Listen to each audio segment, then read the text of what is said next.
Hello, everybody, and welcome to a Slice of Gaming podcast for August 2nd, 2025, episode 109. I am your host, the Uncharted Wolf, and I am joined today by one other person. First time I'm ever duo casting with this one other person, in fact, that is Bob. Hello, Bob. Hi, Wolf. Bench couldn't be here today, so I had to come in and take his place. Does this make me the final duo cast? Has everyone done one? I've done it with Fusion, Bench, Jack. Haven't? Yeah, I've done it with Moon. I think you've done one I, with Beef. I've done one with Dark. Um, God, yeah. Have I done one with Jat? I think that's the only. Oh yeah, yeah. Well, Yeah. okay, so I know for a fact me and Jat did a podcast together that wasn't technically like a main podcast. It was like Wait, or didn't you do one and then Bench joined in? maybe I think that might have been it. Maybe that was Yeah, Jack. Either way, it's yeah. close to the end. You've almost collected all the duo cast Thanos stones. The Infinity Stones. Yeah, by this point, I think the audience is really tired of hearing my voice.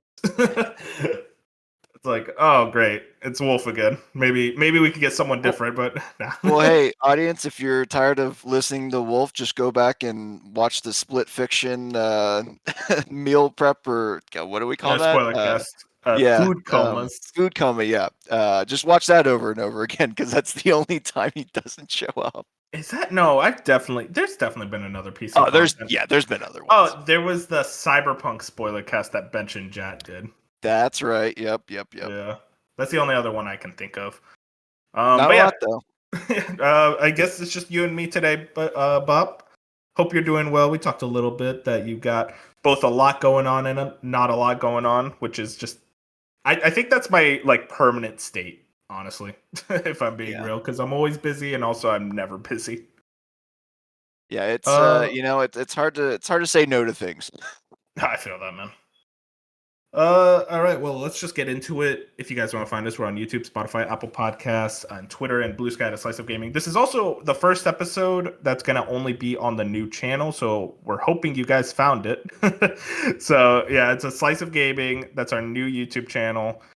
Please go over there. We're gonna put out some more videos as well. I'm working on one right now for Donkey Kong Bonanza that hopefully should be out, I want to say, by the weekend, but I am so bad at timetables and things also happen all the time. So hopefully I could get that out in time though. And also follow us. I already said Twitter and Blue Sky. We're on all the podcast platforms. Also review on Apple Podcasts. That really helps us. Now, Bob, before we even get into it, this is a non-gaming thing, but I saw this list and I needed your opinion on it. You're an MCU guy, right? In some I way. mean, I dabble. Yeah. Dabble? Okay. I saw this list of Variety ranking every Marvel Studios movie and TV show, Oh, and I threw jeez. up a little. Oh. Here's the top 15. We're not going to do all of them. The top 15. Avengers, the first Avengers at 15. Okay. Spider-Man Homecoming. Captain America Civil War. Avengers Infinity War. And this is the first egregious one, and I know I'm in the wrong with this. Number 11, Guardians of the Galaxy Volume 2. I do not like that movie, but I know a lot of people do. I don't know how you stand on it. Maybe a little bit high, but like I could see it somewhere in the top 15. I don't know. That movie never worked for me. Like I tried it again. I'm like, I think I just really don't like Baby Groot. And also I think by the last third of that, it turns into such a CG fest that I'm just kind of completely out of it. I definitely don't like it as much as one. However, I hate the third one. I genuinely do What? not like. I aggressively do not like that movie Why? I love that. That's because like probably my I mean, favorite. spoilers for Guardians 3, I guess. It just all of the like Rocket Raccoon stuff where it's like, okay, we get it. He was tortured and like low key like mutilated and experimented on. Like we don't have to keep I showing this stuff. And then it just like it had this like overall depressing tone, which like, yeah, okay, movies can have that, but with Guardians, I feel like they were always trying to be more upbeat and kind of just more like happy go lucky. So like I understand that can like that can be a good thing and can kind of hit a different way. I didn't vibe with it at all. I I got you. genuinely hate that movie. Man, I'm the exact opposite. I absolutely love that they took that swing. I think it's because it's so different for a Marvel movie that I appreciate. Like, oh, okay, you're going this heavy and dark, and I was genuinely really invested in that storyline. And also, I love the villain. I thought the villain was just so cartoony. I think that's Yeah, also my thing.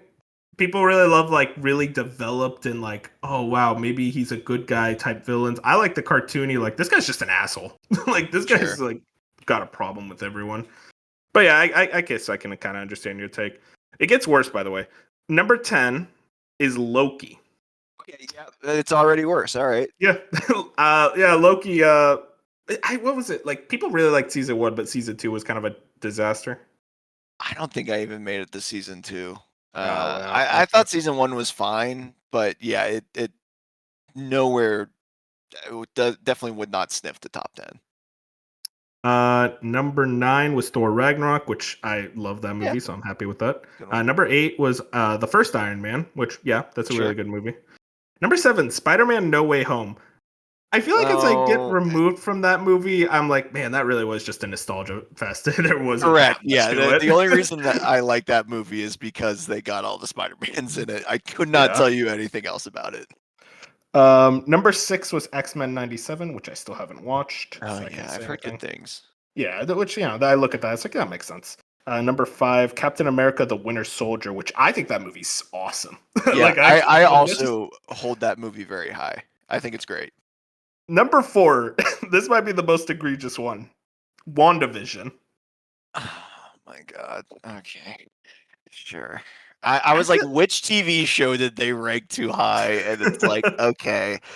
Yeah, like I mean, it's probably the best of the TV shows. I'm trying to remember if there's any other decent ones, but like, come on. Top I 5. I haven't really fully watched any of the TV shows, but I always go back to the what was it, the Captain America one, with Anthony Mackie. Yeah, yeah, yeah. Oh my God, what was it called? But I love that one because it was like I always think about the line, "You need to do better, Senator," and I'm like, this is so ass. Like I think by that point, I'm like, this is horrid. But we did get the other very quotable one that I know Fusion loves using in the Discord where it's like, he's out of line, but he's right. Yeah, that was a good line. That's actually an objectively good line. I also always thought that was from the Civil War movie, and I'm like, damn, these Marvel movies are really like clopping up in my brain now. Number 3, Guardians of the Galaxy 1. Yeah, that movie's awesome. Number 2, this is my most egregious one. Black Panther. Oh yeah, okay. I think that movie is overrated as hell. Okay.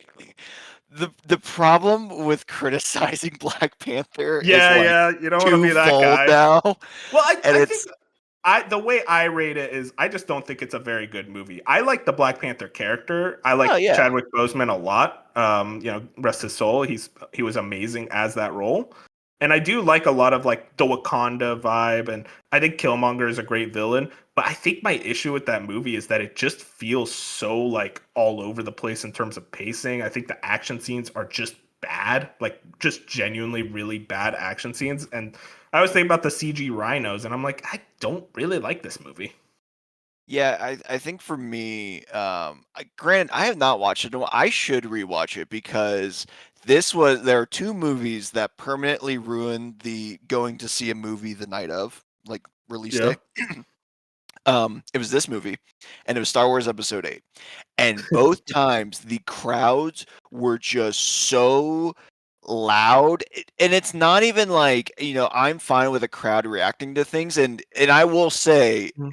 like in Star Wars Episodes 8's example, that actually added an effect because the moment where it like goes black and white and they do, again, sorry, spoilers for Star Wars Episode 8, but Oh they no. the suicide like dive into the ship to like blow it up and like it goes Yeah. silent and it's like black and white. You could feel like the gasping and the air sucked out of the room. And I was like, okay, that's sick. That's such a sick visual. But for everything else, it was like everyone in that movie theater was trying to make a joke to make the rest of the movie theater laugh. And it's like, what are we doing? Are we even watching the movie anymore? Like, so Yeah. now that I I am think officially now someone who goes like Sunday morning because I'm like, I don't want anyone in this theater. I think that type of like theater reaction works for genuinely like really bad movies or Right. like big events. Like Like Fast something and the like Furious, give me that like all yeah, day.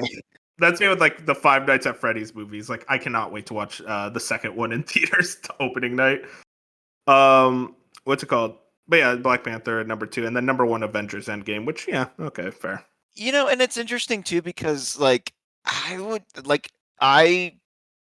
don't know if Endgame really is like even between Endgame and Infinity War. Like I feel like there's a really good debate over which one actually is the better of the two.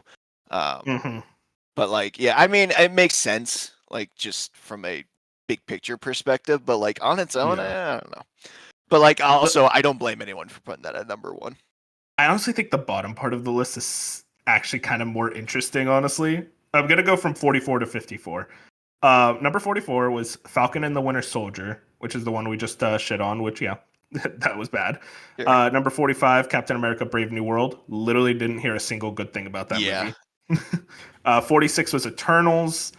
It feels like that could have been good. That should have been good. It's really funny because these are both two Marvel movies I haven't watched, so that's interesting. I mean, this Which, says a lot.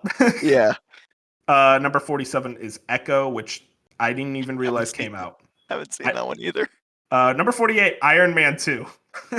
I think this one gets shit on a little too hard, if I'm being honest. I think you got to respect that it was able to get through out the door despite its like pretty rough development schedule from what I heard.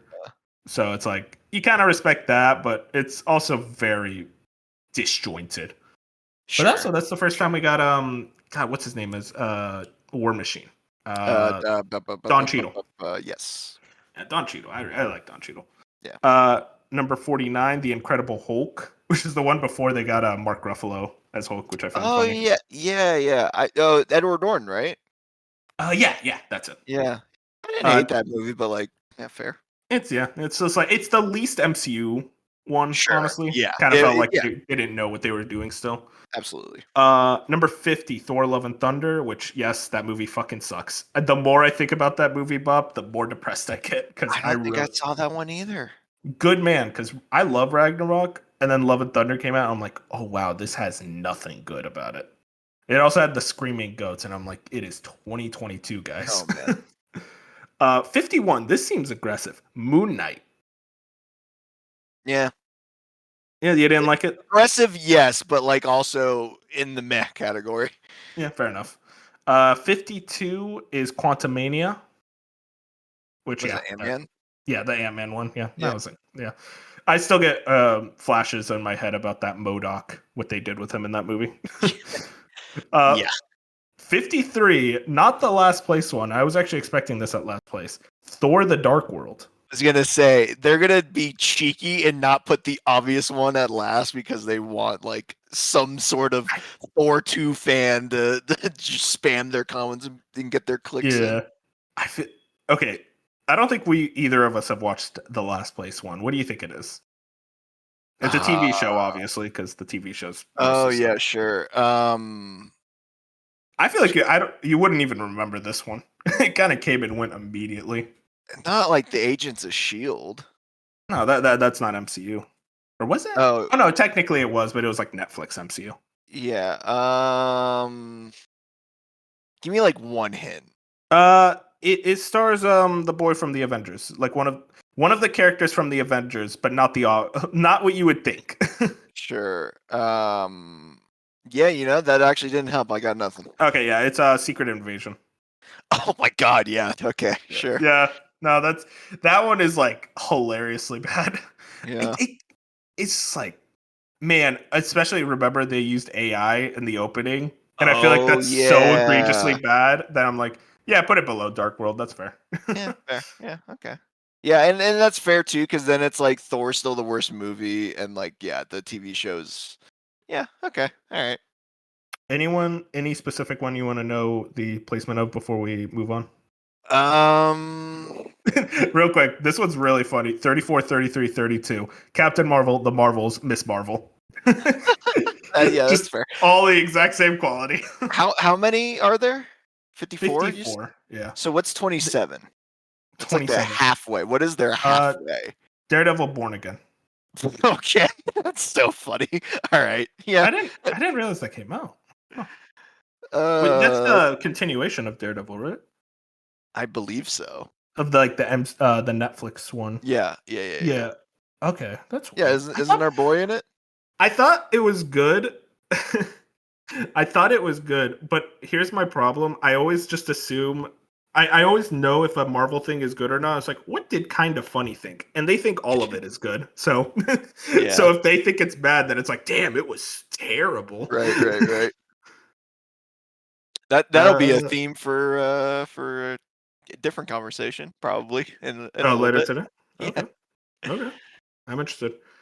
Um Yeah, no, I mean, there's nothing else that interesting. I feel like everything else is kind of placed where they are. I just Yeah. thought the top 10 was really egregious.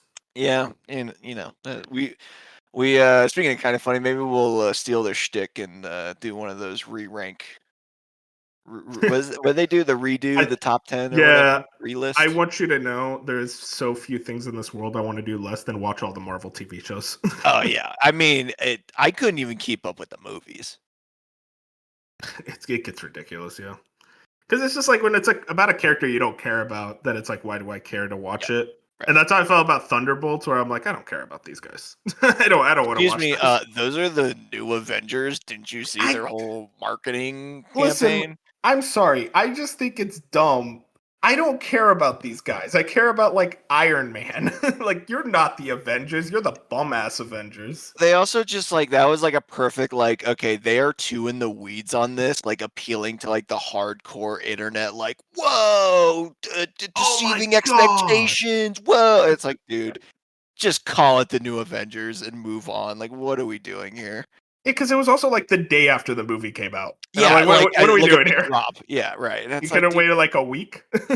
well and like it makes sense it was going to get leaked almost immediately but then it's like okay if you know it's going to get leaked immediately why even do it like this isn't 1999 anymore like Yeah. whatever. Last thing, just to get off this conversation, I've been hearing like they were still doing like writing script for Doomsday, and I'm like, that thing's not coming out next May. That thing's getting delayed Is again. that when There's it's no supposed to? No way. same month as Grand Theft Auto 6. And I think one other big No thing. way. It's supposed to be Yeah. like estimated to be like the biggest like month in entertainment history. Yeah, no Which shit. also same month as my birthday, so I mean, hey, just want to shout that out. Hell yeah. Let's get into the news for gaming. If you don't care about Marvel, I'm sorry. We spent a bit longer than that than I expected, but it was fun. I like whenever it's like kind of a slower news week, which this is a news week where like there were headlines, Bob, but like I feel like it's like there's not much to go off of. It's very surface Speaking of, level. yeah, not a lot to go on was the Nintendo Direct Partner Showcase. Ew. We've been rumored for this for a while. Nate said there would be a Nintendo Direct by the end of July. He was right. The streak continues for him. The thing is, though, it's like he only knows if it's a Direct, doesn't specify which one. And we got the worst possible one, which is the Partner Showcase.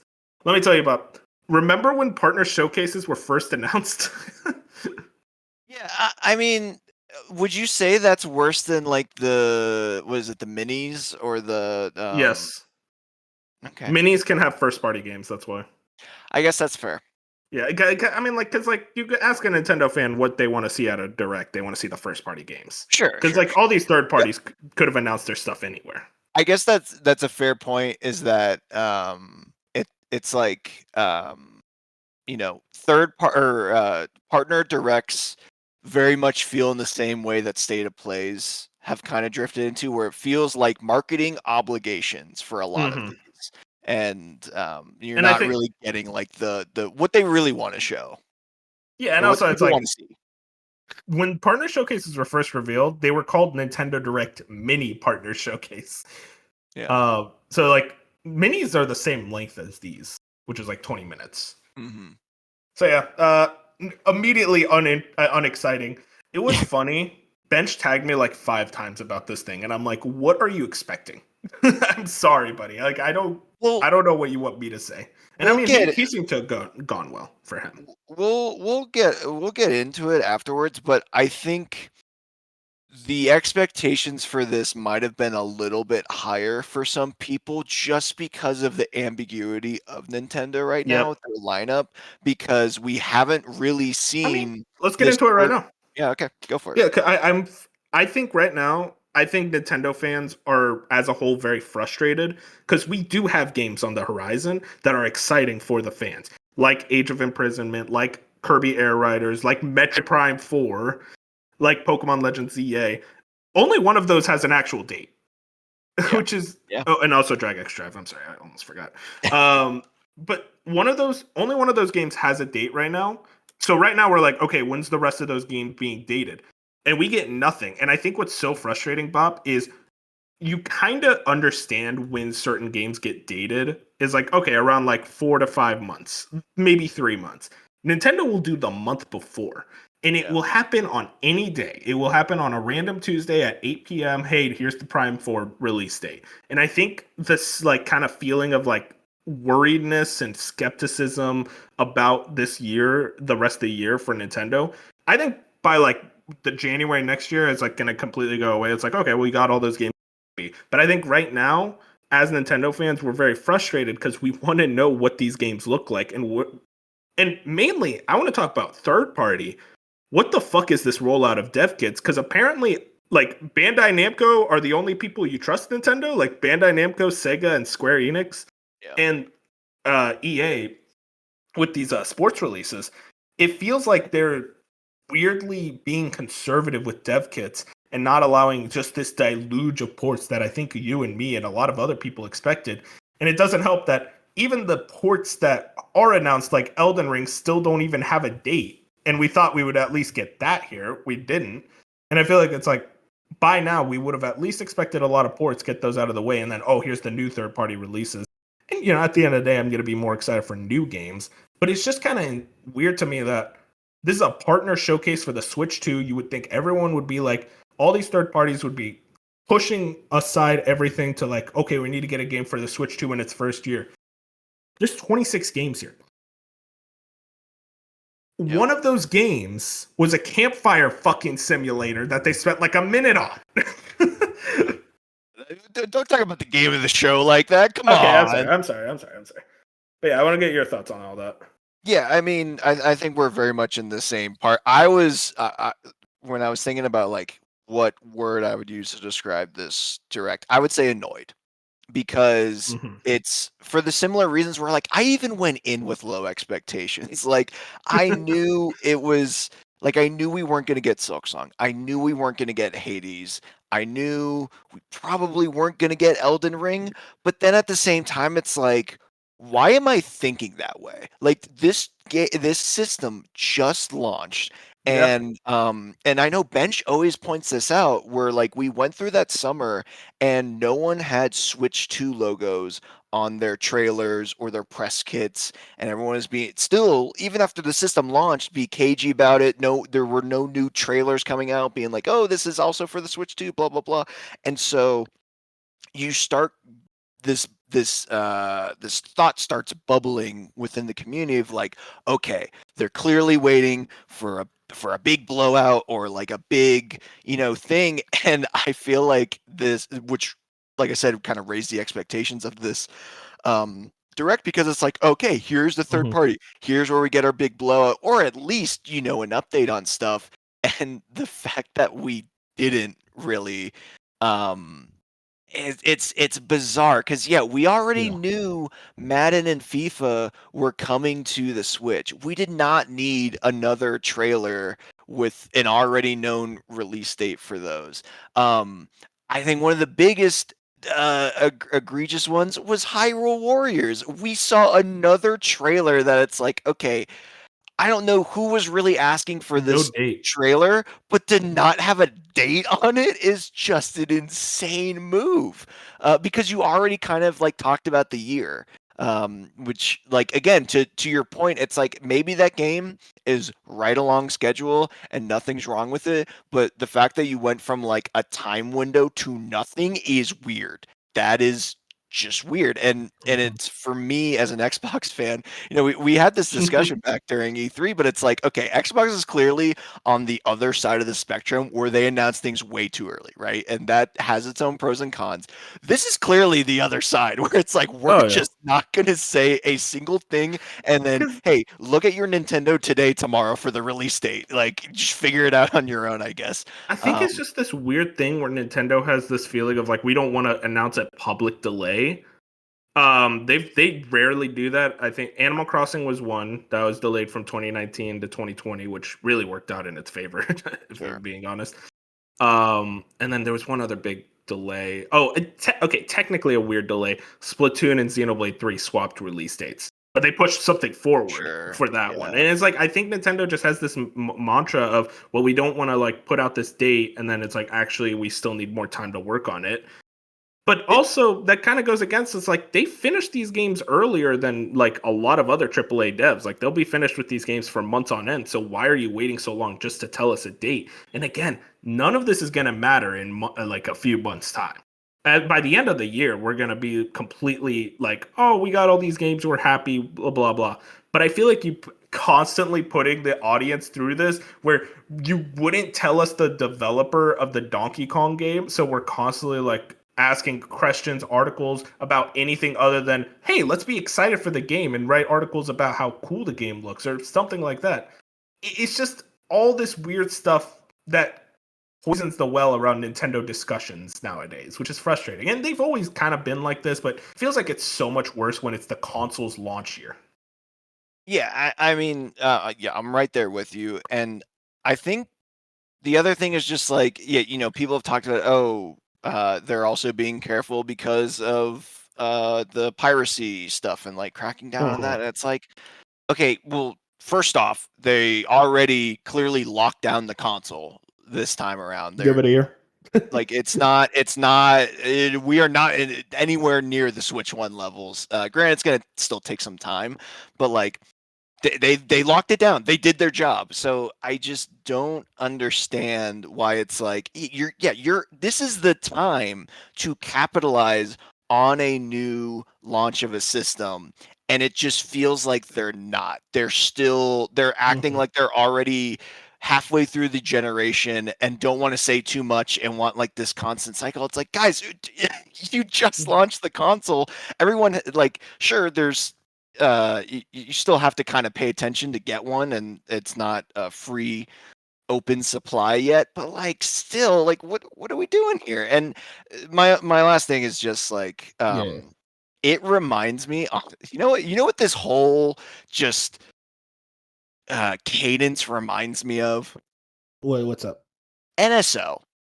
Like, why are we getting drip fed everything now and not having like some sort of roadmap or like a little bit more information? It feels like a drip feed where it's like, yeah, we know X game is coming to NSO in due time, and like, sure, we'll eventually get a new Animal Crossing, or like none of this stuff is going to matter in 6 months when we are playing all these games, enjoying it. But it's like, why do we have to go through this? Why are we, if you're constantly putting your audience through the stress, it's like, what is the feeling of like, what if the next 6 months goes by and it's still like, oh, Metroid is still not out? Like, why even put them through this? Right. And it's not like the casual audience cares. Like, you're trying to support your biggest fans right now because your biggest fans are the ones who waited till at Best Buy until midnight, or waited until 1 a.m. to secure a pre-order, and so it's just weird, and it's very un-Nintendo like. Granted, I don't have like it's pretty Nintendo like. Is it okay? It's Nintendo like to be very weird and like coy during a launch year, even. Sure, like, that's fair. But even then, I mean, to add to that, what you said though, they weren't like this with the Switch One. And granted, they kind of didn't. They had to have a roadmap. They didn't have the leverage that they do. Yeah, exactly. And it's like frustrating for them to just really abuse that leverage in such a way that's like, do you guys still care about the hardcore audience? And it's like, clearly you do because of the games that are being put out. Where it's like, Metroid Prime 4 is for the hardcore audience. That's not for mom and dad and your kids. Something like what's it called, Mario and Luigi. That's a more hardcore audience game, even if it's a Mario game. It's like that's not selling above like 4 million even. It's just clear to me that Nintendo weirdly is being closer and closer to the casual audience, even though I know they have care for the hardcore audience. I mean, you saw that Mario Paint video they put out for NSO. That's something for the hardcore gamer that's going to be on NSO, like excited for the NSO drops every week. Well, and like Bonanza's a great game, like they still care. I guess the word I would use, to go back to kind of my thoughts about Nintendo is like they weirdly feel cold right now. They feel more like a big business than they have in recent memory, and I guess that's just, and sure that they can go through phases, but it just feels weird in that regard. Yeah, it felt like the coldness was kind of reserved for the lawsuits. Yeah. where now it's like, oh, now we're feeling cold as just consumers. Yeah. And again, like I said, it's like I do think in 6 months we will get over this hump. It's like, wow, that was a good first year for the Switch too. But it's just hard to feel any feeling of like faith right now as a hardcore fan. I do think that we do get a big general Nintendo Direct around September. That's usually when they do one. I think that's when we start to get a lot more answers. But even then, it's like that's not an answer for like maybe even a Prime 4 release date. I don't even think, because it's like that feels like too late.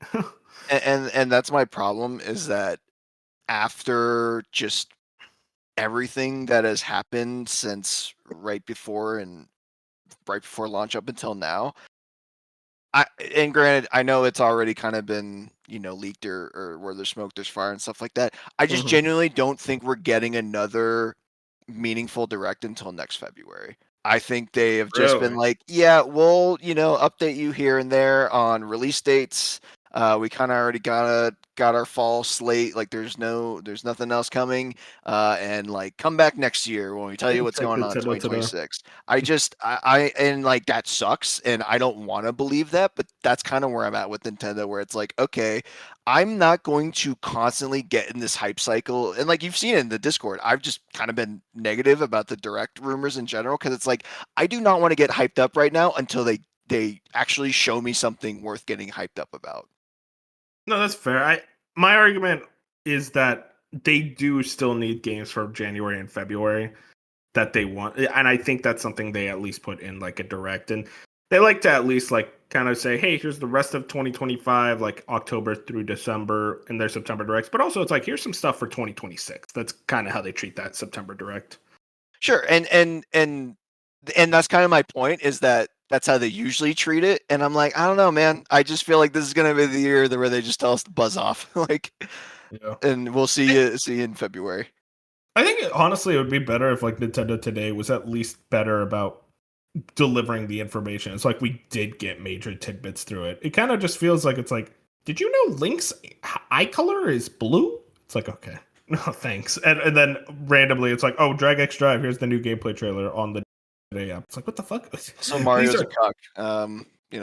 Breaking news. No, Mario is not a cuck. He cucks Peach. Peach is the cuck. I have decided that's my headcanon. Okay.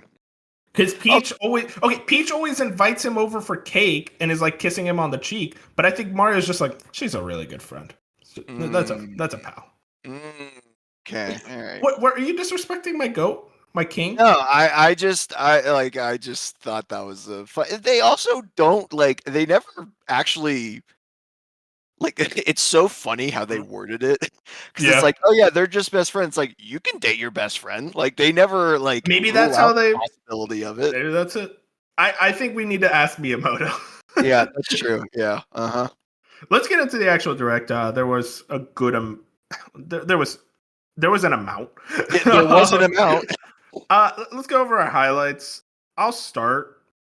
Pac-Man World 2 recap pack. Yeah. That's my highlight, and that kind of says a lot, because it's like, oh, my highlight is a remake. But this is a weird one where it's like this Pac-Man World 1 got remade back in 2020, and that game was okay.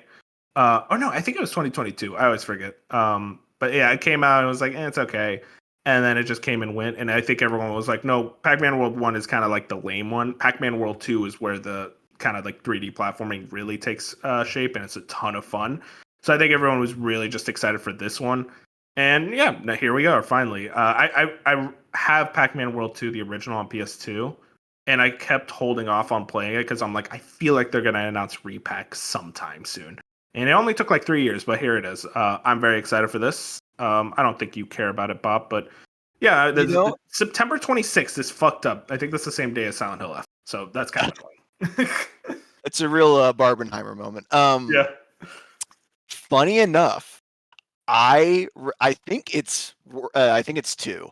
I have distinct memories of going to one of my dad's friends who ended up turning out to be a total dirtbag. We're not friends with him anymore. But I remember going to his house, and I would go over there and I'd play NASCAR while like him and my dad were hanging out, and then I'd beat him in NASCAR, and they'd be like, "All right, you can't play NASCAR anymore." So like I would just like mess around on his Xbox and like play something else, and one of them was Pac-Man World 2. Oh, that's awesome. And I actually have very distinct memories of playing this game. It's arguably, if I'm thinking about it, because I didn't have a GameCube by that point, Pac-Man World 2 might be my first 3D platformer. Now that I'm thinking about it. That's actually really funny. But I mean, it's a really good game. From what I yeah, I remember really enjoying it, but also during the direct on Wednesday, I had this this thought that I never really thought about, but it's just like, so did the Pac-Man developers just look at Super Mario 64 and think, you know who else could get this treatment? Pac-Man. That's literally what it was. That's what a lot of developers were doing in that time frame. It's just so It was a funny. glorious era for 3D platformers, Bob. That's why I keep reminiscing over that era. That's fair. That's fair. But yeah, no, I mean, that's awesome. I'm very excited for it personally. I'm going to try to pick it up around then. Maybe dual play it. I would like to play it just for the nostalgia, honestly. Anything you want to specifically shout out? I mean, assuming we're going to talk about the last two, I do want to shout out. I mean, Shinobi still looks sick. Yeah, but that was like a tiny. We already knew about that. The demo was out. Also true. Listen, not my cup of tea, but like I know this is a big deal. Persona 3 Reload coming to Switch 2. It's about time. Obviously, it probably wasn't strong enough to run on Switch 1, but that felt like it was inevitable. Yeah, I'm glad that one's coming over, and hopefully that means. But did you see? It's not. It doesn't come with the DLC. You still have to buy the DLC separate. Is it still $30? It's still $30. That's hilarious. I don't know why they're like this. That's so funny. I want to shout out Plants vs. Zombies real quick. Replanted. This got leaked a few times, but now we finally got the official reveal. I wish we actually got more to it, but otherwise I'm like, hell yeah, new Plants vs. Well, technically not new, but a remaster of the first game. It's like, yeah, the first game. I'm excited to play it again. Yeah. And also Switch 2 with the mouse control would actually be really good for that game. That's true, actually. I didn't think about that. I think another one, we already knew about this, but like, I am really hoping that Star Wars Outlaws gets a good reception on Switch 2. We'll see. Because I hope it kind of gets the Hogwarts Legacy treatment. And I know that's a weird comparison, but of all my friends that have played that game, that are obviously more casuals, they played Hogwarts Legacy on Switch and had a great time and didn't know any better. And I'm like really hoping that that happens to Outlaws too, because I do think it's like a fun open world, and like I think they fixed a lot of their problems at launch. And sure, some people are still going to hold that grudge, and that's fine, or they're burnt out of Star Wars, and that's fine too. I just obviously this isn't Witcher 3 Cyberpunk Elden Ring level game to come to the Switch, but like I really liked Outlaws, so I really hope it gets a good reception. I kind of want to hear your opinion on this one, Bob, because this is one I explain this as I don't know any better, but I'm kind of interested in this one. NBA Bounce, No. which is the basketball game with the little goofy ass. I'm not bouncing on it, Wolf. I'm bouncing on it, man. I'm kind of into it. Listen, man, I want to see the Mavericks win, and this is the way I do it. What's funny about that too is that in the trailer they showed the Orlando Magic logo, and it's already outdated because we got a new logo over the offseason. I'm like, all right, someone update the game. Come on. Oh shit, I didn't actually catch that. You guys got a new logo, but Yeah. I don't know. I'm just like, hey, I kind of appreciate that they're trying an arcade basketball game again because it's just something other than 2K. I don't know. It's Sure. just I mean, it's a weird one, but I don't know. I'm interested. That's fair. I mean, yeah, we talked about it already too, but like, man, I'm kind of excited. Like, it is cool that like EA has a relationship with Nintendo again when they really only were giving them FIFAs, and now it seems like they are reinvesting in the Switch too, which yeah, I'm cool with. Yeah, it's interesting. It's being published by Outright Games, so not even like 2K. This is like completely separate. Wait, Madden is? No, Outright for NBA Bounce. Sorry. Oh. Yeah. I mean, so I think when it comes to the licenses, I don't think there's a restriction on arcade games. Like 2K does not have wasn't there? to Yeah, be there were- involved in that necessarily. So yeah, that's yeah, weird. but it's just like it's a weird dying breed, so they just don't get made in the first place. Mhm. But then you get stuff like, Rematch, where it's like, okay, yeah, there's no soccer licensing, but it's like the closest thing we've gotten to an arcade sports game in such a long time. Quick shout out for Bench. Monster Hunter Stories 3 Twisted Reflection started up the direct. I'm not personally interested in it, but I know that people really like those stories games. I had no idea. One thing that's actually interesting, I don't know if you knew this. First cell shaded game in the RE engine, which I find very funny. Oh, wow. Okay. It looked really good too. I didn't realize these games. Bencher's saying these games are turn based. Yeah, they are. That's they're crazy. They're like Pokemon games. Really? Okay. Yeah, I did not know that. I'll start getting interested in Monster Hunter Stories. No, in 2025. no, I not. respect like, it. but like, I think it's just more of like I expect Monster. Like, I didn't expect Monster Hunter to have different genres. Let's put it that way. Yeah, fair enough. Yeah, because this was the first game was on 3DS, so I think it was just like That makes sense. kind of a companion piece to the Monster Hunter 3DS Monster Hunter games on 3DS. Yeah, no, I think it's just a spinoff that like kind of is to flex the IP some more. Sure, which I'm all about. Like, I'm glad they're able to do like spinoffs. I feel like you would think it'd be bigger than it actually is. People talk like it's bigger than it actually is. All due respect, like I don't think it's moving the needle that people. much. But... Bench, you mean?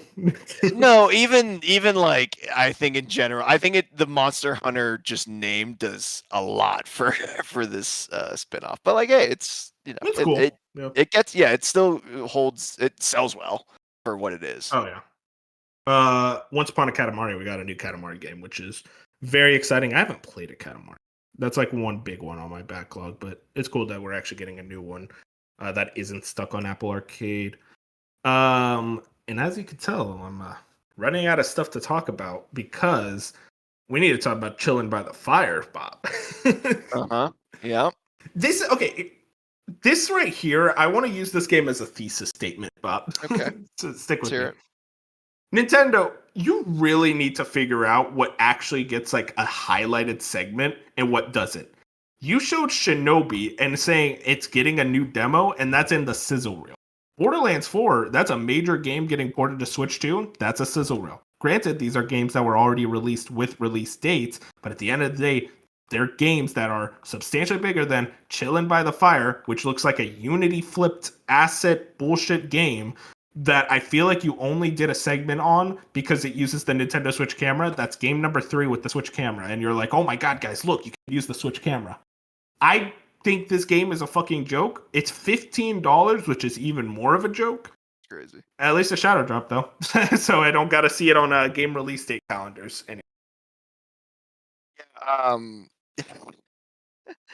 Just Just an insane. Didn't Silk Song in the original Nintendo The Switch 2 Direct, yeah, it was in the sizzle was reel. this sizzle reel? It's such a This funny moment. game gets a full minute and a half. Like, I don't know, man. I know cozy games and like simulators have their place, but like this is just and like I think it was mentioned too. 5 years too late. All right, the pandemic's been over for a while. Like no one's doing this. I see the thing of like, oh, well, like with this campfire game, maybe they're the ones that actually had a full trailer, and that's why they got like a full spotlight. You can just say no, Nintendo. You can just say no. You just did the sizzle reel. Sorry, I'm sorry. This is comical. Oh, I can a campfire simulator. Go fuck yourself, okay? I want to fucking kill demons. I don't want to fucking do a campfire. Like this game genuinely gets me mad.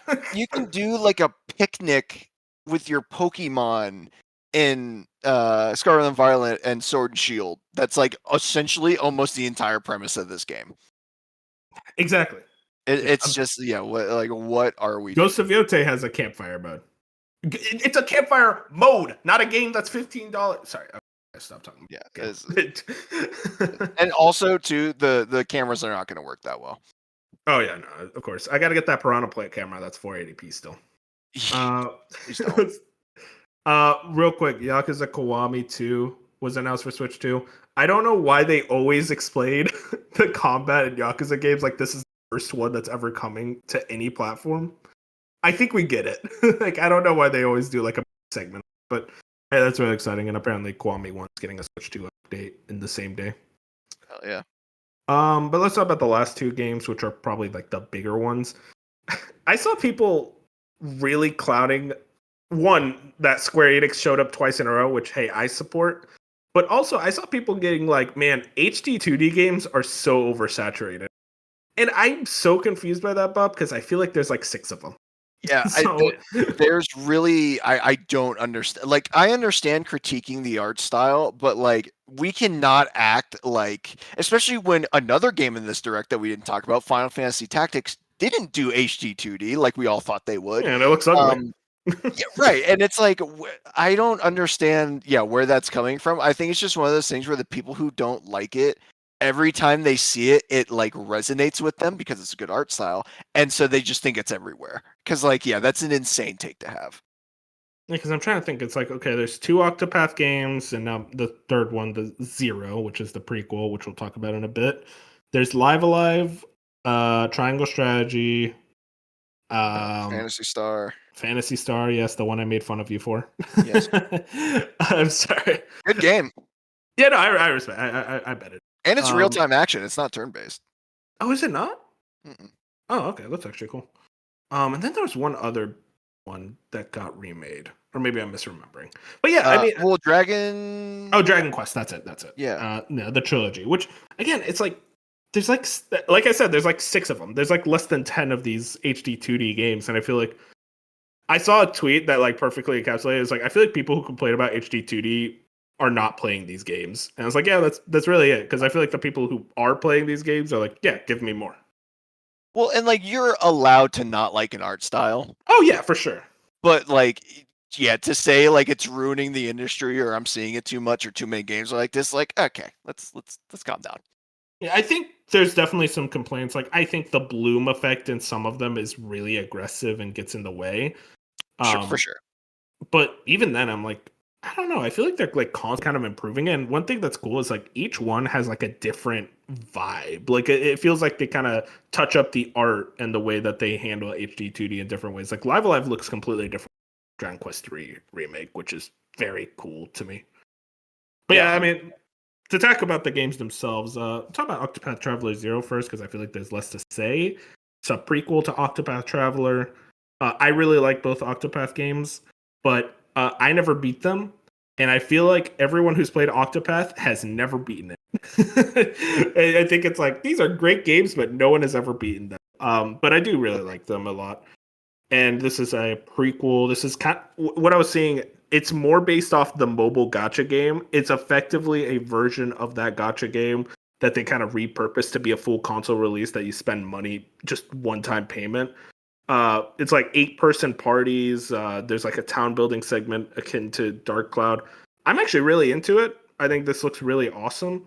I'm curious to see how it kind of does both critically and reception wise, since it is building off the bones of a mobile game. But yeah, I'm intrigued. Yeah, I also thought it was funny how this was the second game, and when the first game came, and also apparently it leaked, and so people knew about Yeah. it. So when the first game came up, and we saw the Pixel 2D art style and or 2D HD, and everyone was like, "Oh, guess what, guys? This is Octopath," and it's like, no, it's not. Like, it doesn't. Like, just because it's HD 2D does not mean it has to be Octopath. So Yeah. that was a funny little bait and switch. But anyway, yeah, as far as this one goes, they're definitely. It's cool that this seems uniquely distinct from the first two games while still maintaining a lot of what made those games great. So but yeah, I'm with you, Wolf. I played like probably 20 hours of Octopath 2, and was like, Mhm. yeah, I don't know if I'm going back. They're so long. They're so long, and there's so much grinding in both games, and I'm like, we gotta Yeah, calm down, guys. yeah, it's a little less streamlined than I'd like it to be. Speaking of streamlined, apparently they're putting the Hey, estimation at like 100 hours, and just it's like, no, I'm not no. even gonna start this one. Yeah, as a, like to me, I'm just like my viewpoint is I'll play it when I beat Octopath 1 and 2, so maybe in my 60s. But listen, it looks good, and I think Octopath fans will be very happy with it. It's December 100%. 4th, which is like right at the end of the year. Honestly, that is kind of a perfect like December holiday game. I think Yeah. is something where you're just building towns and shit. But the other game that I'm 10 times more excited for, I'm sorry, The Adventures of Elliot, the Millennium Tales.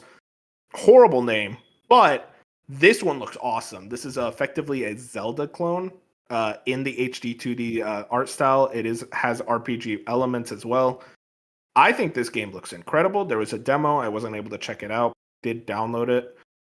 Very, very exciting. I think this is the one that like actually is like I feel like this one's gonna break out to an even bigger audience.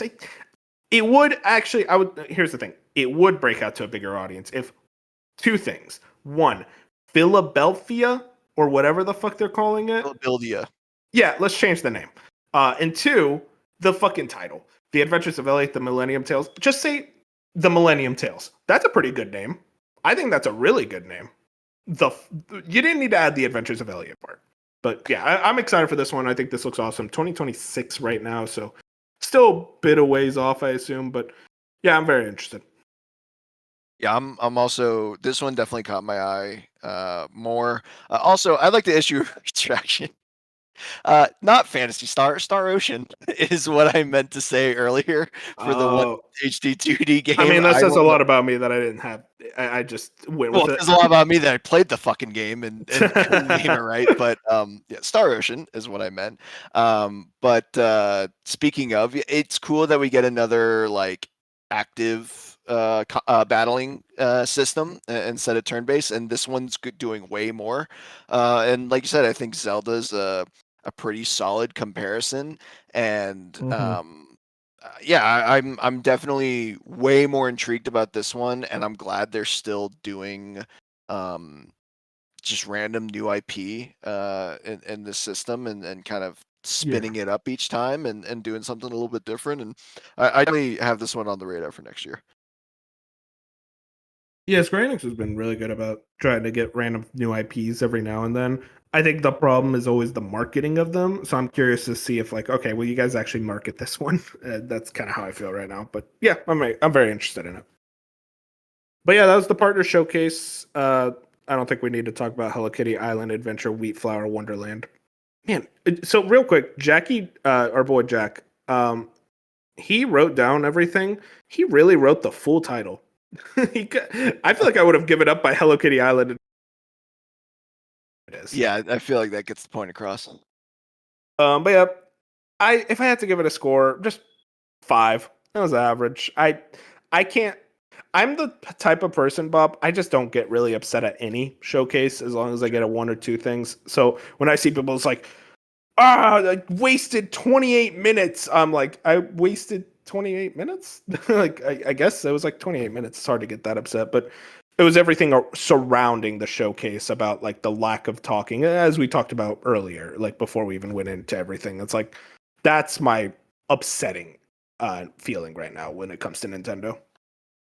Yeah, I feel like I try to keep my expectations in check, but based off of what hasn't been announced and what we feel like have to be somewhere down the road. Yeah, I gave it a 4 because it's just like Yeah, fair. I'm happy the Square Enix games were there. There are a couple other things I was like, okay, cool, this is cool, but at the same time, like it would have been really cool to have a Hades 2 release date or a even an Elden Ring trailer or okay, I know people were throwing out Expedition 33. I think it's way too early That's too for early. for them to port that over. Also, it's UE5. Like I don't think is there even a UE5 game yet on Switch? God, I want to. I don't think I don't so. think yet. No. Yeah, I would so it's assume like, Oblivion remastered would come over before Expedition if we were doing yeah, like UE5 games. I just, yeah, I think that's going to be a tougher ask than what people think. But either way, yeah, I was hoping for like this was good, but I think it's deserved, especially the first partner direct of the Switch 2 era and the first, and like, to keep up that momentum. Like there should have been a heavy hitter here. I think that's fair to say. I wanted something to be excited about for the rest of this year. And I don't know if Pac-Man World 2, like, listen, I'm excited, but I think Tim Geddes brought it up best, where it's like, Pac-Man World 2 is like, oh yeah, and that was also announced, versus that's my highlight. Like, You're what? right. Right. Another piece of Nintendo news, I kind of lumped all the Nintendo stuff together. The Switch One is getting a price increase. Nintendo kind of put out a blog post, but Wario64 brought this up. Nintendo Switch console price increase are already in effect at Target. The Switch OLED went from 390, or the Switch OLED is $399.99 from $350, so it went $50. The non-OLED went from $300 to $339.99, $40. And then the Switch Lite went from $200 to $229.99, which is $30.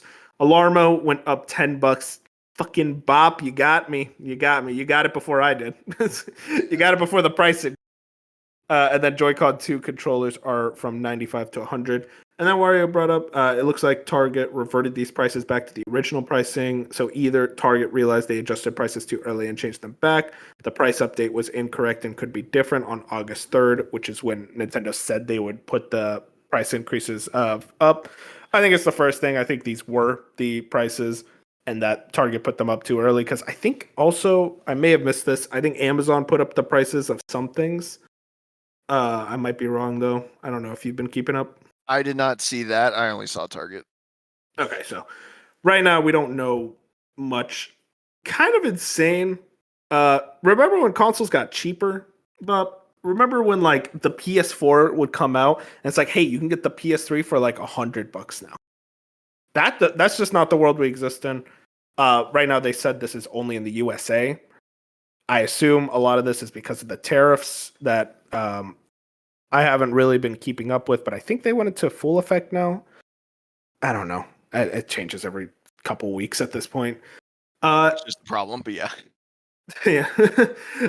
At this point, it's like I can't feign like I'm angry. I'm just confused. I don't understand it. It's the same thing with the Xbox price increases that happened earlier in the year. I don't really get it. I don't understand it. I guess this is just the world we live in now, is that the prices the consoles get more expensive as the generation goes on.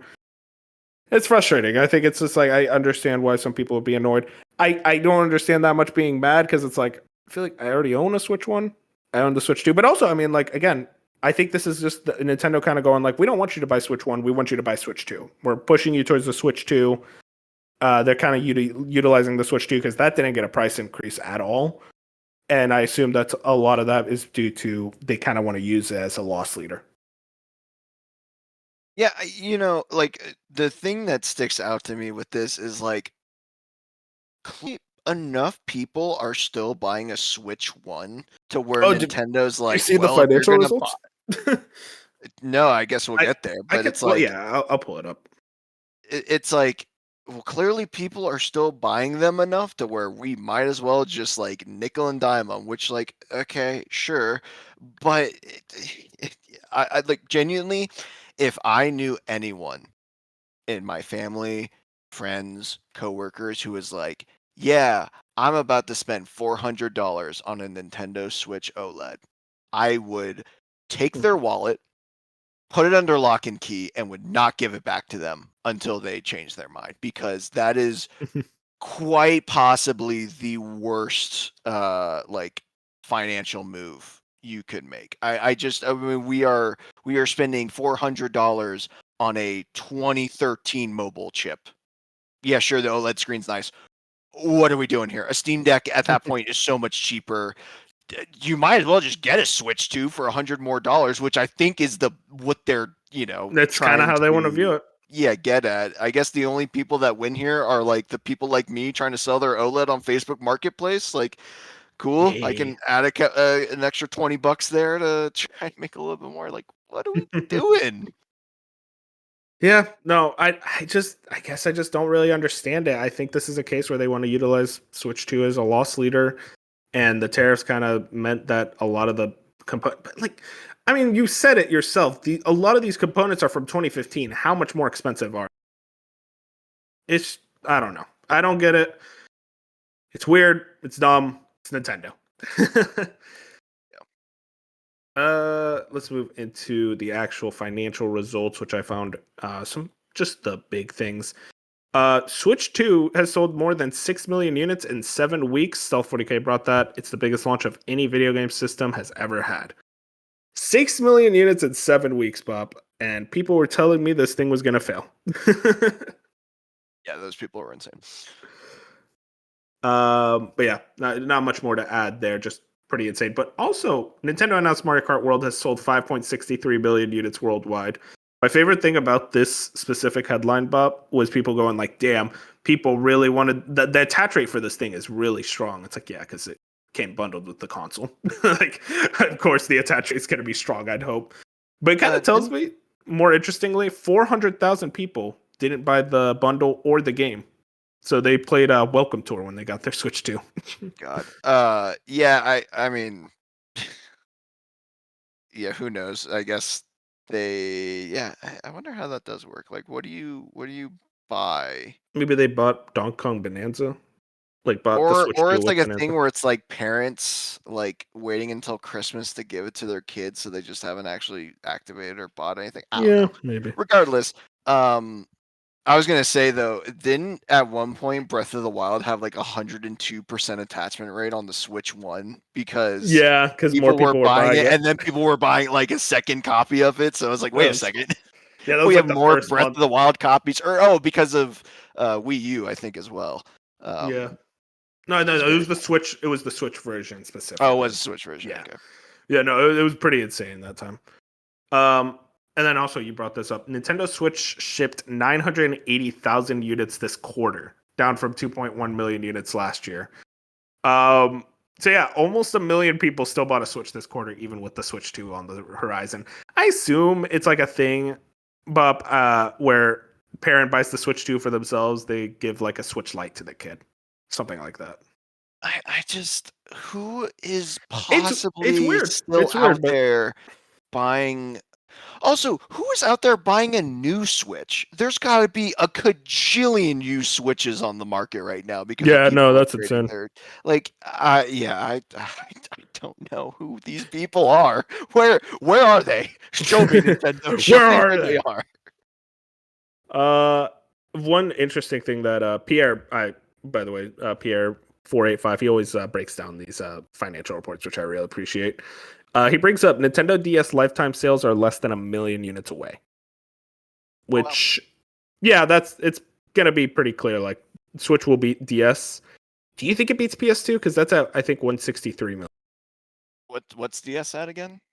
DS is at, I think, 154 million. Oh god, there's a lot of graphs here. I'll say no. Yeah, 154 million. But you know what? I'm going to say no, because if they do, Herman Hulse is going to be like, actually, we sold another 500,000. Sorry, Nintendo. Yeah, right now it's at 160.63, but they might find another 400K. Just I open up do. another storage container. I listen. I want to defend Jim Ryan. I know, crazy thing.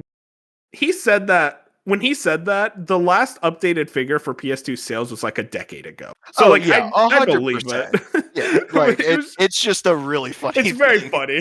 Yeah. But yeah, I think there was one other thing on that I found interesting. Oh, so this is the thing. Every quarter, the Nintendo will always bring up like if a game has sold over 1 million units, how much it has sold, relative to its fiscal year. Welcome Tour is nowhere there. Even at $10, 1 million people didn't want to buy Welcome Tour, Bob. Who would have thought? Who would have thought? Do you think by the end of the year, like next year, which is kind of the cutoff, they always do fiscal year. Do you think Welcome Tour will appear in any sales charts? Like they say, oh, Welcome Tour sold this much. You're saying like the end of 2025? Yeah, by the end of 2025, middle of 2026, whenever their fiscal report ends, do they mention it's like Welcome Tour sold like 1.102 million units? I'm gonna say no. I hope not. That game is Yeah, fucking awful. I hope not either. Although I think it would be really funny if in like 5 years we get a fiscal report like Welcome Tour has sold 1 million units. Like I think I wish they don't do anything past the fiscal year. So like by the end of 2026, they'd be like, okay, even if it sells past 1 million, we're not going to update the figure. Which I really get annoyed by because they never update the figure of their best-selling game, or they only update the figure of the top 10, which is kind of I was annoying. gonna say, I thought we do get updates, but okay, that makes sense. Yeah, just the top 10. Everything else doesn't get updated. Gotcha. Yeah, I mean, yeah, I just can't believe that wasn't a packing. We spent an hour talking about Nintendo, Bob. I don't know how, but we did it. To be we talked fair, about the Marvel. first 15 minutes was Marvel talk, Yeah, right? yeah, okay. It was fun. Hey, listen, fun conversations. I appreciate that even on a duo cast, we still yap a lot. Next story here. This one literally broke like a couple hours ago. Next BioShock game changes leaders after development turmoil. It's from Jason Schreier at Bloomberg. Funny story. When I saw the headline, I'm like, well, okay. I saw it like on Twitter. I'm like, okay, yeah, okay. Well, what's the credible source with this one? It's like Bloomberg, Jason Schreier. It's like, oh, okay, this is real. To get into the actual story, though, Take-Two Interactive Software Inc. is overhauling parts of the next BioShock game and shaking up management after senior executives expressed they were unhappy with its development. According to people familiar with the situation, the new BioShock, which is being produced by Cloud Chamber, recently failed a review by executives at 2K Games, the publishing subsidiary of Take-Two, said the people who weren't authorized to discuss private information and asked not to be identified. The game's narrative was identified as an area that was particularly in need of improvement and will be revamped in the coming months, the people said. 2K Games subsequently ousted studio head Kelly Gilmore and moved creative director Hogarth de la Plante to a publishing role. In a recent all-hands meeting, Cloud Chamber staff were told that the company needs to become more agile and efficient, leading to worries that layoffs may follow. And then there was one other thing here. Let me check. Okay, yeah. 2K Games was also developing a remake of the first BioShock games, but that was shelved earlier this year, according to people familiar with the plans. Bob, are you a BioShock guy at all? That's one of my I feel guilty for not playing it yet games, but it's it's on the list. So interesting thing here. So this game started development in 2019. They formed a studio around it. They kind of hyped it up like, hey, we're gonna announce this studio and like we're making a new BioShock game. And I feel like we were actually talking that we thought this game would be revealed by now. Like last month, we were like, oh, it's going to be revealed and have this date. And it seems like it's still going to be a little bit off. The weird thing to me, Bob, specifically, is when they say the issues were the story and they will be revamped in the coming months. And I'll be honest, I don't know how you revamp the story and just like have it be a few months. That feels like a couple years, if in my eyes, because the way I look at it is, okay, you change up the story. It's like, okay, well, this happens instead of this. It's like, okay, well, now you have to change that whole level. This whole section of the game completely gets rearranged. It's like, oh, actually, we're going to rewrite this part of the script. The script is like, I feel like the thing that's done first. And I don't know what exactly they're talking about with story. It's very vague. It might just be like, oh, random audio logs, random like kind of narrative sequences that are inconsequential or just that type of thing. I don't really know, but that specific thing, I'm like, I don't know if this is a few months type delay. Yeah. Also, again, because I don't know, isn't Bioshock known for their narrative? Yeah. Yeah. So it's like you're telling me the thing that people like about the game is the thing that is a problem, and you have to revisit it, and you're only going to take a couple months to do that. That doesn't seem great. And it took 6 years to catch this because Yeah, this game started development in 2019. I just feel like, just generally speaking, anytime a studio tries to pick up the pieces of a popular franchise that has been dormant for a while and it's a completely new team, doesn't go well. Yeah. There's like rare scenarios like Sly 4 was done by Sanzaru and not Sucker Punch, and I thought that game was pretty good. But even then, that's pretty divisive amongst fans. But like also, and like you could also say like Crash 4. But that game also, was so good. Oh my god. but like we're talking about completely different games as far as like what Yeah, I mean, we're people talking play about them like for. a narrative game versus 3D platformers. Right. And I just feel like it's in like, Mass Effect Andromeda, I think was That's still BioWare. Oh, but it was BioWare Austin. right, but it wasn't the same team that was making the original trilogy. Or like Okay. you go ahead. Okay, Fallout? Because Fallout 3 was done by Bethesda, not Interplay, and then New Vegas is Obsidian. But like Fallout feels more malleable. Like there's so much more to that universe. I feel that you can kind of work around. Yeah, also the original, like they also hopped genres, which I think is that's like true. kind of, it's almost like God of War going from what they did to, it's like I feel like that's a little bit different. And it's also, I think it's also, I feel like there's a difference too between like God of War and Fallout, where it's like another team really did want to pick up the IP and really like bring something forward. Like no offense to the team making this game, but it genuinely feels like 2K's like, oh well, what's his face, Judas, what's that guy's name? Ken Levine. Yeah. It's like Oh, 80 years to make a game. Ken Levine's making his own studio. We're gonna make another Bioshock, and it's like that's what's weird. Judas is being published by 2K. Sure, and I'm sure I'm over dramatizing it or getting stuff wrong. It just I get what you're feels like saying. I feel like 2K wants this Bioshock game more than any of the developers or like people who like the game. It's like they made a team for it. Right? Were we really asking for a Bioshock 4? I think fans just want Bioshock something. I think people is totally fair. I just feel like you're better off going in the spin-off in the same universe route. Because now you're gonna have to like live up to the expectations of the original. Yeah, I get what you're saying. Real quick, just to put a pin on the conversation, Metroid Prime, that's a different genre, like you said earlier. Yeah, it's hard to count. And this is a list I found. Gabriel did. This is a really funny choice. Dead Island 2. Oh my god. I mean, listen, it took 13 years to come out, but a lot of people really like that game. Yeah, I guess that's true.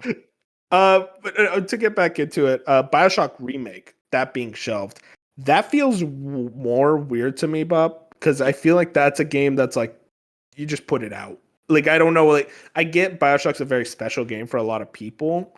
That's like, oh, if you remake it in a certain way against Levine's vision, like it would kind of screw up like what makes that game so special. I get that. But I also think that's a case of like, if you have some type of Bioshock project in the works, you want something Bioshock out there because this franchise does sell very, very well. I'm surprised you weren't able to like find some way to push it out. Like, I get you want to focus on the quality, but like I feel like that's one that you could have gotten out there, especially if you put the resources in. But it's also like the argument of, well, if people don't like that one, the original Bioshock one still exists, and it's a relatively newer game. Like all things considered, like I know we've talked about the Ocarina of Time potential remake down the road, and it's like even that is if you don't like it. Sorry, Jack. If you don't like the whatever this new Ocarina rumor is, and you don't end up like what they're doing, the old one still exists. So it's like I never understand that argument. Yeah, and I think you're weak Really. if you can't go back to PS3 360. Like, come on. 100%. They still and it's like you don't even have to go back. They re-released it on PlayStation 4, Xbox One. Oh, You can but play it's those so old. Oh, jumps on Sure. X and not Yeah. square. And it's like, what the Yeah. fuck are you guys yapping about? Oh. They're not like us, Bob. No. Catch us on the Vectrix. But yeah, BioShock Remake. I don't know what's going on with it. I guess shelved. Kind of tells me it's like soft canceled at this point. Which Feel I mean, bad for you Fusion. can't exist. Fusion was excited about BioShock 1 being canceled, which is funny. Oh yeah, that's right. Because I think he's just like focus on They're the not museum. gonna. Yeah, they're not gonna. Yeah. Moving into our next story, Battlefield 6. First and foremost, Bob, I'll ask you, are you a Battlefield guy? No, and I'm just gonna get this out of the way now. I am so tired of like the last two hype cycles of Battlefield games. Like, okay, This is the one, I got guys. like I was completely out of it during Battlefield's heyday, and the first one I ever paid attention to was 5. Never played it, but it was like huge hype cycle, total turd. And then 2042, okay, we're getting back to it, total turd. And now it's like round 3, and it's like, okay, guys, so am I the crazy one here, or is no one learning their lesson? I mean, it's just I think there's a lot more to this one that's getting people excited. It's the first one called under quote unquote Battlefield Studios, which they made Criterion, who makes racing games, make support for this game, which is stupid. But hey, it's a lot of teams working on it, including DICE.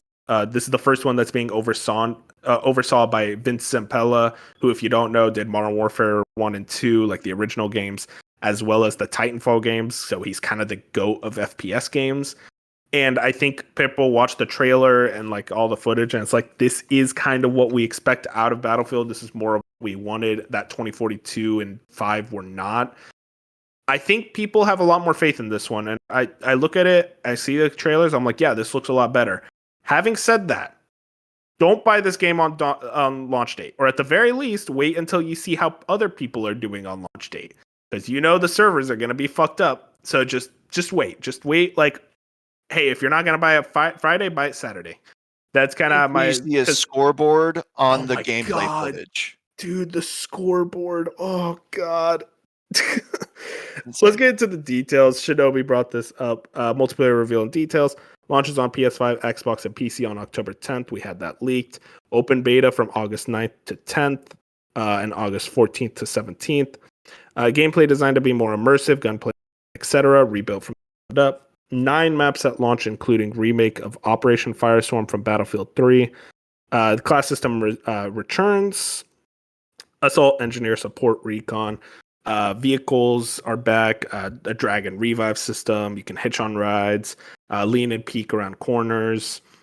Tactical destruction. There's a lot more destruction in this game. Like, the destruction effects are pretty substantial if you watch the trailer. And then some modes. A lot more stuff. Specifically, one thing I want to shout out: the Portal mode. Build, share, and play your custom created experiences. Updated toolset and editing tools. Modifiers allow players to set up hardcore rules. So yeah, pretty expansive trailer. A lot to be said about it.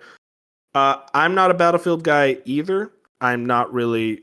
I've tried multiple times. My issue is always, man, I hate the gunplay. The guns do not feel the way I want to in a first-person shooter. I don't know if that's me being really Call of Duty pilled. I have heard from this one, this is a bit closer to what I want. The gunplay is a lot tighter, which I'm hoping for, more arcadey. I guess it's like weird, but I'm kind of excited for this. I kind of just want to play a game where I can drive a helicopter and blow it up into a building. I don't know how obsessed with it I'll be. I can't get my friends to play a game like this, Bob, because I'm always like, hey guys, we should check this game out. It looks big, it's exciting. And they always send me $70 Broken Heart. And I'm like, you fucking broke. I know y'all have the money. Like, you can't pay it for this, but whatever. I'm excited, at least to check out the beta to see if I'm more into Battlefield now. And I'm very excited for Battlefield fans. I'm hoping this is the one that's not the same. We get hyped up and then it's a complete disaster vibe again. Yeah, I mean, I definitely will not be there day one. If the excitement around it is that big, maybe I'll check it out. But also because it's EA, it'll come to Game Pass in like 8 to 12 months. So if I'm really like looking for something and it's still active, that'll be maybe the time I jump in. Let's move into our next story. THQ Nordic Showcase. I didn't watch it, but I checked out the things afterwards. Not too much to go into. First and foremost, they revealed the new SpongeBob game, Titans of the Tide. Bob, were you a SpongeBob guy growing up? I don't know Oh if it's yeah, past and your I generation. loved Battle for Bikini Bottom and the SpongeBob movie game. So this actually, I saw this and Oh, was you're like, one of okay, those. hold on a second. They got David Hasselhoff to announce it. Dude, that was so sick. I That's so popped for cool. that. Yeah. It looks pretty good. I like 3D platformers and SpongeBob ones. I haven't played Battle for Bikini Bottom, weirdly enough, and I'm a really big SpongeBob fan, so I it's kind of don't weird that I haven't. I don't know how well, because I'm not gonna lie, I think back when I had PS Plus, when I first got my PlayStation, it was one of the games I got on there, and I played a little bit of it, and it's like, weirdly enough, I don't know, it's because I played it so much as a kid that I was just like, I've been here, done that. You gotta Um, you gotta understand, Bob. I am a 3D platformer slop enjoyer. I will play yeah, all of them, even the bad ones. yeah, like, I mean, it just, and maybe it was the nostalgia of being a kid. It just wasn't what I remember. I would love to play I thought the SpongeBob movie game that came out a couple years later was always better Mhm. than the Battle for Bikini Bottom. But either way, they were competent at the very least, and Yeah, were good for very kids. interesting and varied, and had a lot going on. So I would be very excited to see what they're able to do with a new one. Real quick, car guy Bob. I gotta ask, Recreation, yay or nay? Oh, I didn't see this. It was like the second trailer. It's on the I- article I linked. Yeah. I think. I'm gonna be honest. I only saw fucking SpongeBob. I mean, I look at this and I'm like, I can't get out of the car, so I don't know if I'm into this. All right. Oh, I okay. wonder. So the name is Rec Creation. Okay, that Yeah, it's a bad name. W with a W. Okay, got it. Well, while Let's you see. watch that real quick, Yeah. just gonna shout out Tides of Tomorrow, Sacred 2 remaster, Eternal Life of Goldman was that really good looking 2D art game that I was excited for. It got delayed to 2026, or in the article they even say to be determined. So I don't know if it had a date. And I guess it's just TBD right now. That's a little frustrating, but I'm still really excited for that game. I'll check it out tomorrow or next year, not tomorrow. Gothic 1 remake. I know CRPG fans are excited for that. And also they announced the Gothic Classic trilogy, which I think is really cool. And then Reanimal was a game I was actually really interested in. 2026 now, it got delayed. And then Darksiders 4, they kind of did an official announcement teaser for it. So that's actually pretty cool that they're very much sticking. It's like, yeah, Darksiders is back in a big way. But yeah, pretty whatever showcase. I do think it is cool that they are publishing and developing a lot of games over at THQ Nordic. And it seems like after all of the mess of the last few years that THQ Nordic, or specifically Embracer Group, caused, it seems things are stabilizing a bit. It's like, okay, they're kind of understanding what their pocket is now. Yeah, 100%. Sorry, looking into Recreation. Oh, what did I get on Open Critic? I'm like looking into the studio that made this because it's very interesting. Because I'm like, have they made a racing game before? They made Dangerous Driving in Oh, yeah. 2019, and in the launch trailer, it's from the original creators of Burnout. Oh, Yeah. for this one? So yes, same studio. So I'd imagine that still holds true. Um, and it got a 65 on OpenCritic, which God bless. is about where I thought it would be. Granted, Oh, this I is the remember 2019 Dangerous one. Driving. Now that you say it, that Yeah, initially comes to mind. it seems like they're still trying to capture that burnout energy, and I feel like when games try and do that, they never really get it right.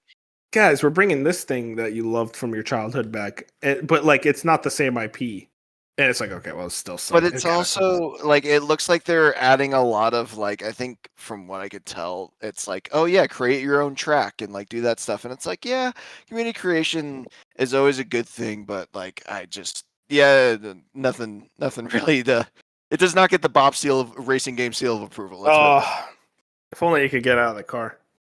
I want you to know, Bob. I have started like I think I saw a video of someone saying like, "Oh, and you can get out of your car in this game," and then my immediate thought is just like, I thought of you. Whenever I hear the phrase "get out of the car," I don't know why. I was gonna pull you over. Get out of the car. Oh, Bob. Let's get into our next story. This was a pretty funny one. Sony sues Tencent for allegedly ripping off Horizon video games. Blake Britton at Reuters. First and foremost, the headline is funny. Allegedly, I know you have to do that because it's like a legal thing and whatever. You look at the games side by side. It is not alleged. They straight up ripped off Horizon. Just want to bring up Sony Interactive has sued Tencent for copyright and trademark infringement in California federal court, accusing the Chinese tech conglomerate of ripping off its popular Horizon series of adventure games. Sony said in a lawsuit filed on Friday that Tencent's upcoming Light of Motiram is a slavish clone of its games that copied several distinct Horizon elements and threatens to confuse buyers. If you remember, Bob, this game was revealed about a year ago, and I think we all watched the trailer and went, "Wow, that is literally just Horizon." I'm just shocked that they went through with this plan. Like, I get that how do I put this in a politically correct way? Things that come out of China do not always adhere to international There's a lot of copyright bootlegs. or intellectual property rules. Yep. So, there's a history and a trend of that over there, but at the same time, sometimes actions can still have consequences. So, yeah, just an insane move. Yeah, one thing that I found really interesting, Sony said in its complaint that it declined an offer from Tencent to collaborate on a new Horizon game last year. I found this really funny because they literally says like, I feel they probably were working on this game in secret for a while. They asked Sony, "Hey, can we use the IP?" They said no, and they're like, "Fuck it, we're releasing it anyway." Yeah. I don't understand. I guess it's like this viewpoint of Tencent. They feel they're so powerful they could do what they want, but it just comes off as really creatively bankrupt. To where like you couldn't change up some elements to make it not look so distinct, where even the box art is the exact same as Horizon's. Yeah, no. I mean, what was Genshin Impact? I mean, it was Yeah, that like was a lot like Breath of the Wild, but right, not a but it clone. still had its own, thing going there where it's like Yeah. this is just such a one for one. Mhm. An interesting point I saw Ken made is like, in a weird way, Sony's kind of getting a taste of their own medicine because it's like you guys refuse to clean up the slop that gets put on your Yes. storefronts. Yeah. And it's like you're kind of getting a taste of your own medicine because now they're going out. You're like, you've allowed this for so long that it has enabled people to like even go after your properties instead of like others. And it's like, interesting. Yeah, the Nintendo and PlayStation stores are really rough when it comes to just looking for stuff because there's just a bunch of AI slop, a bunch of games that have no real reason to even be on there. Why did you even? I'm not actually familiar with the Xbox store. Is it pretty clean on there? I mean, every game or every storefront has their issues, but I think if I remember correctly, I think it's because Microsoft's cert process in general is just a bigger pain in the ass. So I think it's just easier on Nintendo and PlayStation. Yeah, it's Steam. I mean, it says though, like PlayStation and Nintendo, we always complain about those storefronts. Steam is by far the most laissez-faire about it. They're the most open and like, oh, put whatever you want. And yet I feel like I could just go on the store and it's like, oh, I'm actually interested in all of the things that you're serving up to me. And like even when I browse by new, it's like it doesn't feel nearly as like just disgusting and just a bunch of random crap that I don't care about. Yeah, the curation on Steam is very good. The curation was easily the worst on Nintendo. They're getting better, and I don't know, PlayStation's probably somewhere in the middle. I was using the Switch 2 eShop the other day. I'm like, I gotta know. And I checked the recent releases. First game, Hentai Golf. I'm like, yeah. Let's go. Things haven't changed. And then one quick point. Horizon franchise has sold over 38 million copies per Sony's recent lawsuit filed against Tencent. That averages up to about 6 million copies sold in the past 2 years, with the last update being 32 million in May 2023. So yeah, the franchise is still growing in popularity even last 2 years. I did find it funny though. My first thought was, damn, we need more like lawsuits to happen because now we can get updated servers. So I'm like, can someone sue Nintendo and just say like, you don't disclose sales numbers? And they're like, okay, fine. Here. Yes. Honestly, someone needs to sue Xbox because we Right, only again, know like, like nothing. users. Yeah, we don't know actual sales numbers anymore.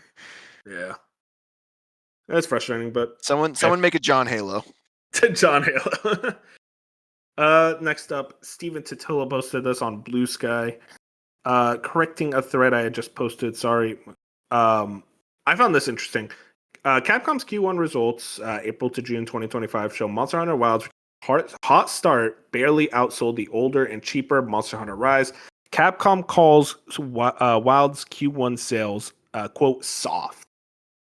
I found that interesting because effectively it kind of shows it's like the hardcore audience is actually starting to really affect the sales numbers of these games, especially for something like Monster Hunter, which is a hardcore video game. It seems like people are still upset about the PC port, which is still not fixed. I mean, you played on PC, Bob. I heard it was a brutally bad PC port. A lot of really rough issues on there, and even on like, consoles, still a lot of stuttering and frame rate issues. And it seems like it's actually starting to bleed into their sales figures because now it's like a lot of people are frustrated by the post-launch content as well. And now it's like, well, maybe we wait. We wait until this game is cheaper or it's on sale or like later when there actually is more content to do. It's starting to become clear. It's like, okay, I wonder if the hardcore audience is starting to have more say in these things than I think they used to. Yeah, it's interesting because honestly, Monster Hunter wasn't on my radar back when World came out, but the one thing I do know about World was that it was a slow burn. Like it did not get that massive popularity. Maybe it did day one, but I definitely know it grew beyond where it even was over time, through the Iceborne DLC, through the post launch content, and to an extent, Rise kind of had a similar trajectory where like yeah, the diehards bought it at launch and it had that Switch 2 exclusivity for a while, but then it went to the other consoles and kind of had like a little bit of a reinvigoration, and now people are choosing it over Wilds because Wilds isn't there yet. So I don't know though, like sales number wise, how those differ or compare.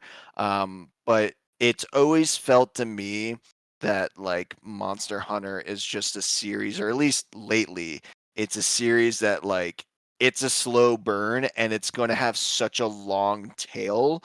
That I don't think you can ever expect it to have like a huge, even though they pushed it for it to be this way. They wanted to have a huge day one launch or first quarter launch, and it just didn't get there. And now they're like, well, shit. But also to your point, yeah, the optimization still isn't there, and there isn't a lot of post game content. So it's one of those things where I'm definitely not going back to it anytime soon, but like I do expect to boot it up, probably by the end of the year, or early next year, and just like run around and do the stuff I miss. So it's interesting that they're coming out and saying it. I just don't. In my head, it feels like this isn't that out of the usual. But I Yeah. have no numbers to back that up. Yeah, I'm curious. I want to know what the kind of like tale of Monster Hunter World was, where if there was like a few stretch where it lowered, but it seems like that game just kept selling and selling. But yeah, I just like kind of brought that up because I'm like, I think this is interesting to see like maybe hardcore gamers do have more of a say in than I think people like to say. It's like, oh well, the game's gonna sell regardless. Maybe in certain cases they don't. Moving into our last story, this is just a point and laugh thing. WB Montreal is working DC title as per job post. Hazardor Gaming brought this up. Oversee all phases of development from concept to post-launch live operations. My first thought, Bob, that SpongeBob meme. How many times do we have to teach you this lesson, old man? Yeah, I mean, I just I don't know. I I don't really get it. don't know. I don't get it. I don't. I guess WB looks at the idea of a live service game and they guess what the most successful game you've made was Hogwarts. And somehow I feel like they're going to screw up Hogwarts Legacy 2 and say, well, actually, we're adding in a store and less people will buy it just because of that. Yep. It's weird. It's frustrating. I don't know why WB is just a constant story, not even just in the games division, but everything where it's like, wow, this company just sucks. They are in a really stupid spot right now. And the Zaslovinator ain't helping. Move into reviews of the week. Just one major one. Ninja Gaiden Ragebound. Very excited for this game. It got an 86 on OpenCritic, lots of 9s, some 8s. Seems like it's kind of settling in around this score. Very, very happy to see that. I've been watching some gameplay of this game. I haven't been able to load into it. I haven't even bought it yet. I'm kind of in a weird space, but I want to hopefully check it out by next week. Yeah, it looks awesome. I mean, it just looks like a beautiful pixel art Ninja Gaiden game done by the Blasphemous devs. Looks pretty tough, but also fair. Very, very excited to get my hands on it. What about you, Bub? Yeah, I haven't been able to get to it either, but I definitely want to. I guess I kept confusing this and Shinobi because Yeah, I they're like a month thought it apart. was well, and I also thought they were both Metroidvanias, whereas this is much more No. 2D action platformer and more traditional, which is totally fine.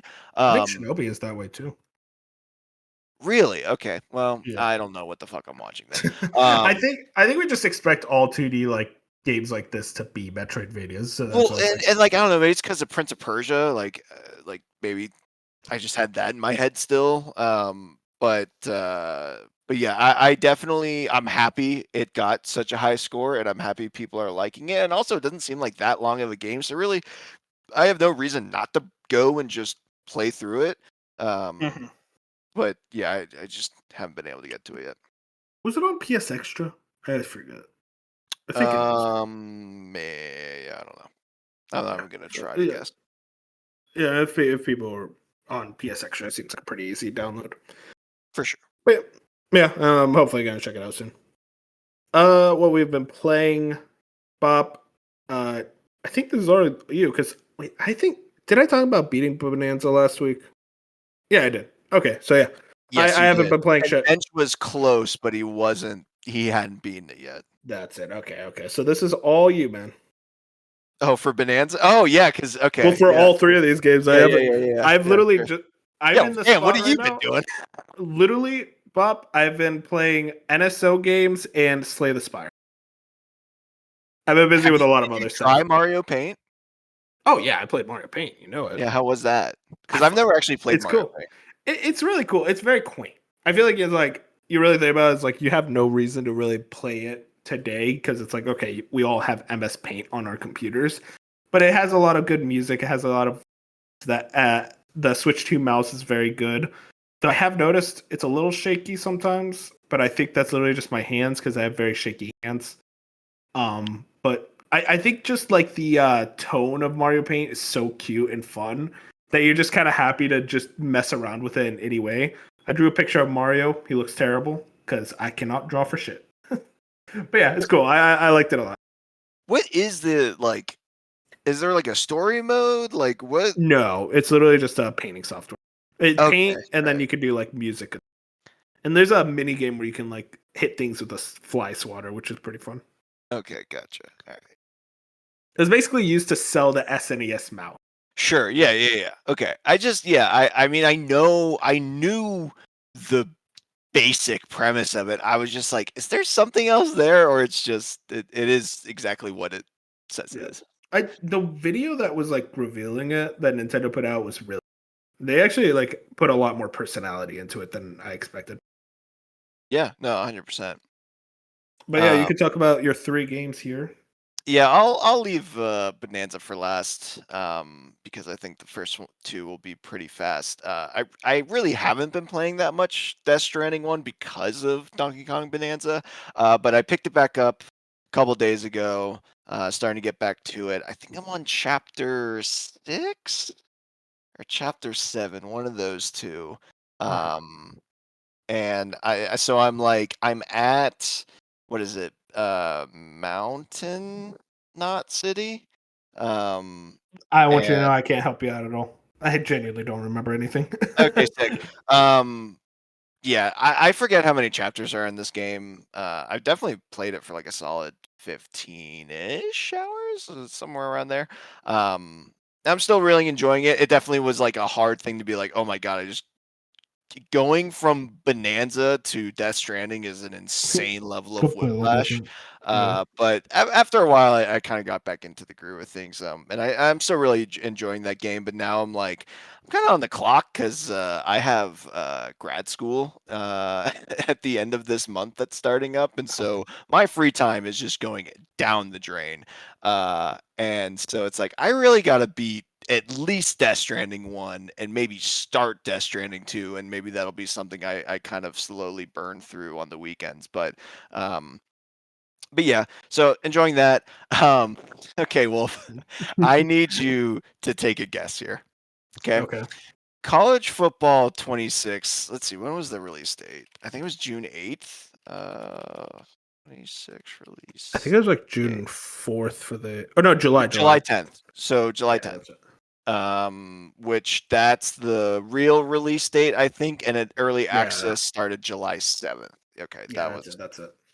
so like a week, 3 weeks, right? Mm-hmm. A little less than a month. You want to guess the amount of hours I have in this game? God, I mean, how many hours are in a day? Let's see. Well, there's 24. Wait, how many hours are in a week? I always forget that. It's like Well, 172. it's 24 times 7, so was that 144? Okay, No. so That's not. hey, did you guys know that we are in past college and everything? We passed high school. 168. That okay, that's it. 168 hours in a week. I think. I'm gonna say 91 hours. Okay, that's a good guess. Uh-huh. That's a reasonable guess. What if I told you it was in fact 144 hours? What the fuck? I mean, that's why you said 144. Damn, I should. Yeah, I think I accidentally had that on the brain. Damn, that's a lot. What? It's been 3 weeks. What did they do this time? Oh, God, It's the just football's even because- bigger. It's just because like the online dynasty component will always bring me back.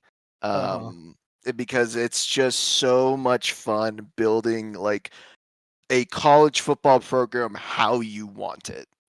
From like all the players you want that have all the abilities you want, so that when you run the offensive plays you want, they run them better. It's always fun to take smaller schools like my original alma mater, which is like the 6th most popular state school in Florida, to be like the best one, because that'll never happen in real life. And then just like playing with friends, and like we all go to colleges we've never heard of, and like I've learned the most random things about Iowa State University, which is in Ames, which is in the direct middle of Iowa. There's a thing called a right sandwich, or a right aid Yeah, sandwich. you don't know about the right sandwich? Yeah, it's like a sloppy Joe without the sauce. I don't know. It's So it's just a meat sandwich. Yeah. It's like a ground meat sandwich with like maybe some other little fixins or whatever, but like, and it's an Iowa staple, and I'd never heard about it until because I would just like look up random things, or like, oh, who's this name on this stadium or whatever. So It's but like at the end of the day, like the actual changes from 25 to 26, they did add a decent amount. Granted, the subreddit is currently on fire because everyone's just so mad at all these small things, and it's like, I'm sorry, it's a skill issue, dude. It's like FromSoft fans complaining about like bosses and stuff. It's like, just get better at the game. I don't know what to tell you. And because I mean, I play at the highest difficulty. Granted, I don't play online because online is literally what moves break the video game that I can spam on my opponents. You're not actually playing football and having to outthink or outscheme the opponent. It's how can I maximize the broken plays that the computer and yourself physically can't recover from. So it's like that I don't have fun with. But I play on the hardest difficulty against the computer, and it is genuinely very hard. But I am good at it, so it's like, I don't know. I think these people just need to get good. But anyway, fun game. I'm still probably gonna play it, especially that college football hasn't even started yet. So once it starts, I get a little bit of in a couple months now. About probably only a couple weeks, maybe 2 or 3. Okay. So yeah, that'll be fun. And then I think I mentioned this. This is like the first Madden I'm also getting in like arguably 10 years, maybe like 8 years. So I'm just really on a football kick this year. I don't know why. I don't know where it's coming from. It's kind of scaring me. I'm going back to the old me, but here I am. Anyway, you're not gonna play anything else for the rest of the games. It's rough, man. I mean, I know the only game I can guarantee I'm playing the rest of the year is the Outer Worlds 2. That's the only game I will put my foot down and be like, I will beat that by the end of the year. Everything else, I really don't know. Like, there's no way I'm getting the Ghost. I'm like, unfortunately, already like realizing I'm not gonna have enough time. Yep, because I'd rather play Death Stranding 2. Yeah, I don't know. And like Pokemon, maybe, I don't know. I'm still not convinced on that one, but come on, it's a different conversation. Anyway, round this all off, Donkey Kong Bonanza. I've been playing it since launch. I kind of been slow burning it, mostly because I've been playing a lot of college football. But then last weekend, one of my friends was out of town, so we couldn't play. So I was like, you know what? I should really like dive more into Bonanza. And so I think when I stopped, at the end of my slow burn, I was at the snow level. And then I kind of just like pedaled to the metal over like the next 3 or 4 days. Yeah, like seriously, I didn't beeline really it. I didn't beeline it necessarily, but I think I did what you did, where it's like, I'm going to hit the radar.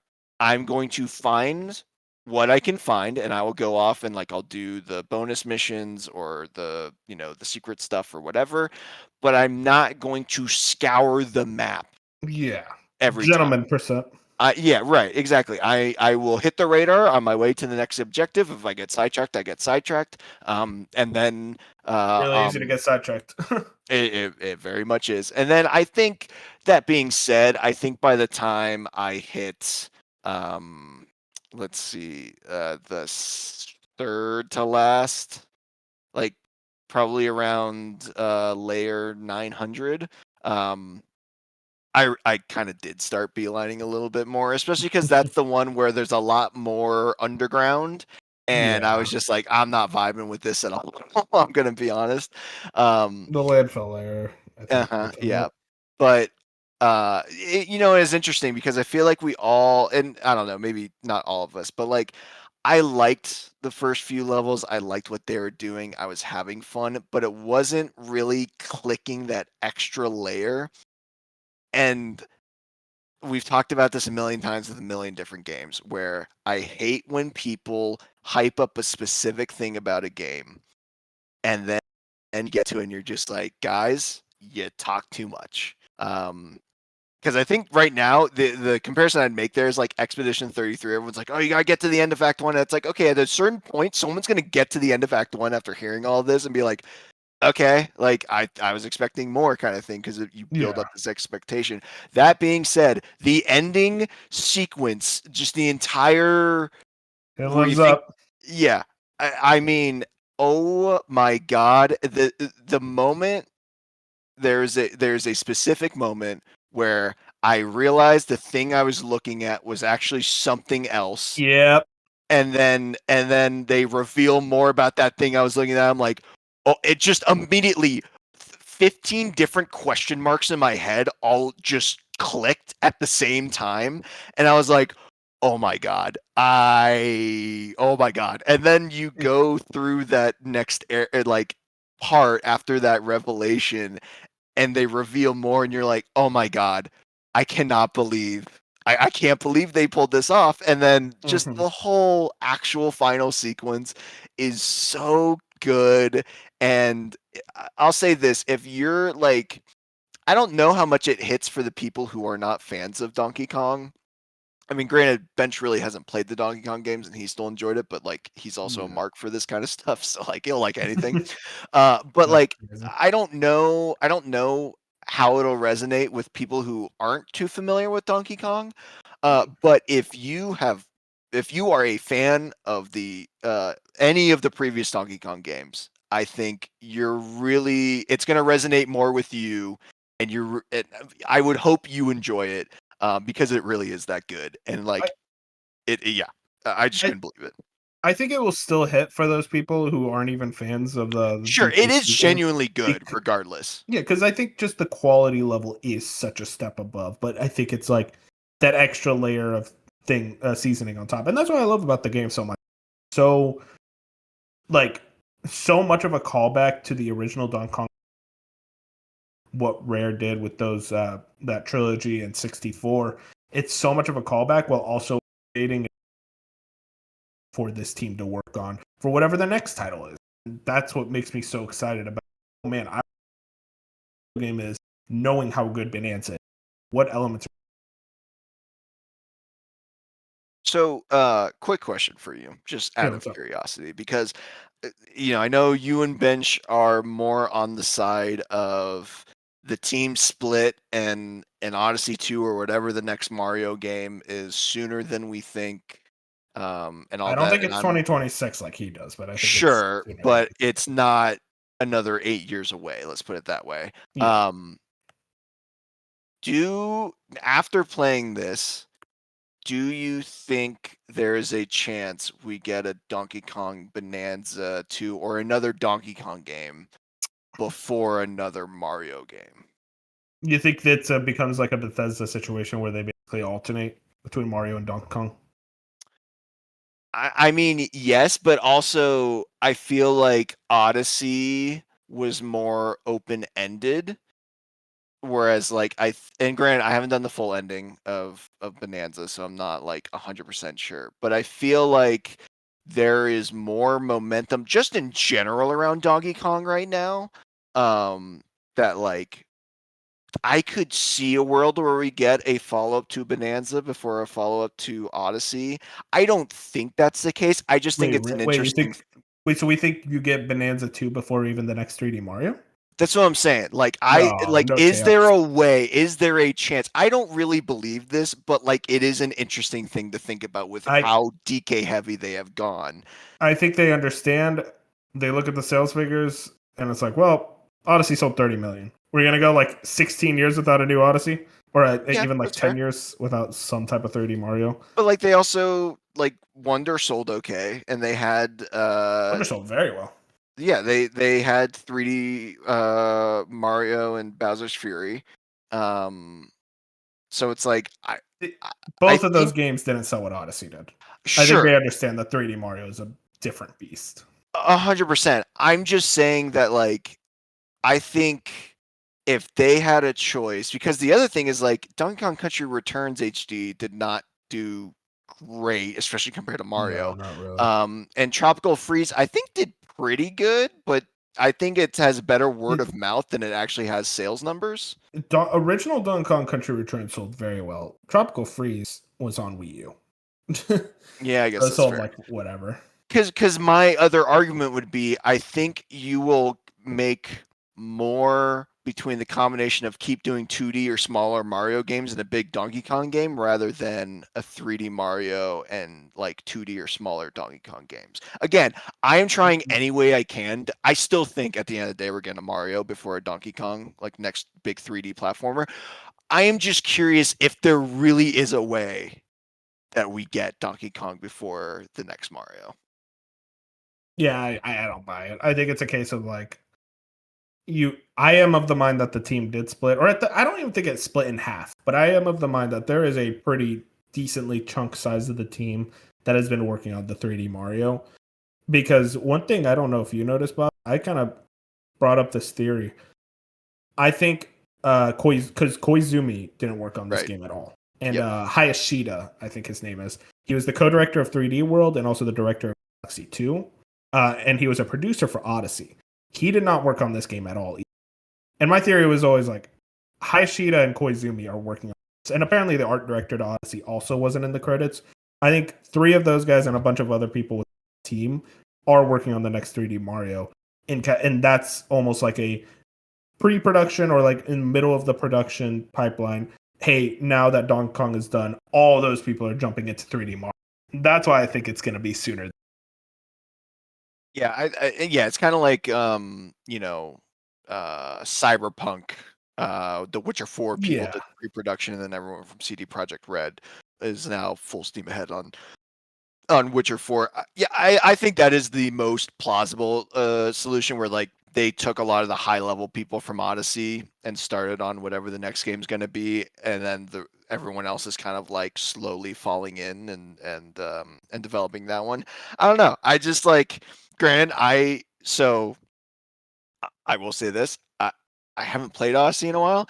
I think I like Bonanza more than Odyssey. Oh my god, people love saying that. It's like their favorite fucking catchphrase. I just They're different games. No, they are 100%. I'm not trying to like. They That's act the like part two where legends can't coexist, man. I saw a lot of people feel very comfortable with shit. I'm like, ooh. I think my thing is I get it though. About, by the way, I'm giving you shit, but I get No, why people yeah. like Bonanza more. Yeah, and it's not even like an Odyssey's bad thing. Like, I don't think it's overrated. Like, I totally think Odyssey deserves all of its flowers. I'll say this: I think Odyssey's better than Breath of the Wild. But you know what? I agree, but also that seemed a bit aggressive towards Breath of the Wild. I just, and like maybe it's because like Tears of the Kingdom resonated more with me. But it's like, I don't know, man. I know Breath of the Wild is like a real just absolute beacon moment for Nintendo. I just didn't think it was that great. Anyway, we're getting way off track. Yeah, really. Like, it's like, hang on, let me shit on like 97, one of the greatest games of all time. You know? Yeah, I just Bonanza. Like, I really want to go through the post game stuff. I don't know if I'll do the grind for 1,000 bananas. I just don't have that kind of dog in me right now. It's pretty tough. Yeah. Well, not even tough, just mind numbing when you go for the banana chips. Right. And but I really did enjoy my time with the game. And it resonated like, I don't like thinking about where a game's going to end up as I'm playing it, unless it's something like Clear Obscure, where I'm like, okay, this is very obviously going to end up being an all-timer. But there was a point where I was like, I don't know, man. I'm not feeling this. And then by the end, I'm like, nah, this is heat. So if you haven't played Bonanza yet, or if you're like in the beginning, because I think Colin's like this right now, where he's like, guys, I'm just not understanding where this hype's coming from. It's like, Colin, I promise you just got to dig a little deeper. Well, literally. Yeah. I think what's interesting with Colin is that he's just been so much smashing that he's at like the frozen layer and he's at 175. And I'm like, I don't even know how that's possible. Yeah, does he mean 17,000? Because 175 is just an absolute insane number. I feel like I believe him though, because it's like he's been going through it very slowly, and I know he's been playing a lot of it. Yeah. Fair enough. But no, I mean, at the end of the day, it's like, I think for me, it's my goatee pretty handily. Sure. I think it's just interesting, like, to see how much it resonates more with people by the second half. Where like you get to the second half, and I think the level design get a lot interesting outside of the landfill layer.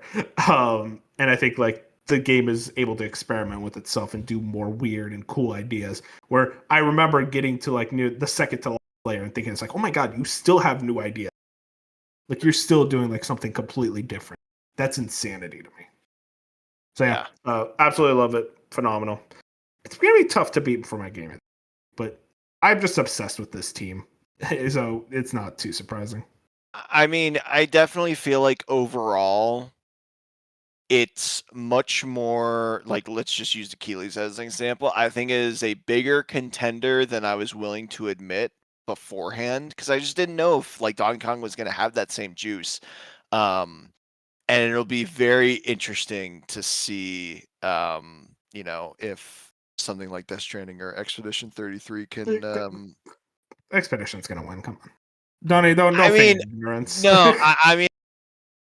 I love that game so much. I cannot have myself be disappointed. So I've already like resided in the fact that like somehow counterculture is going to prevail, or it's just not gonna. It's going to lose the sauce, and like Donkey Kong or Death Stranding 2 is going to win. I've already done that, so that way like I can have excitement again if that doesn't happen.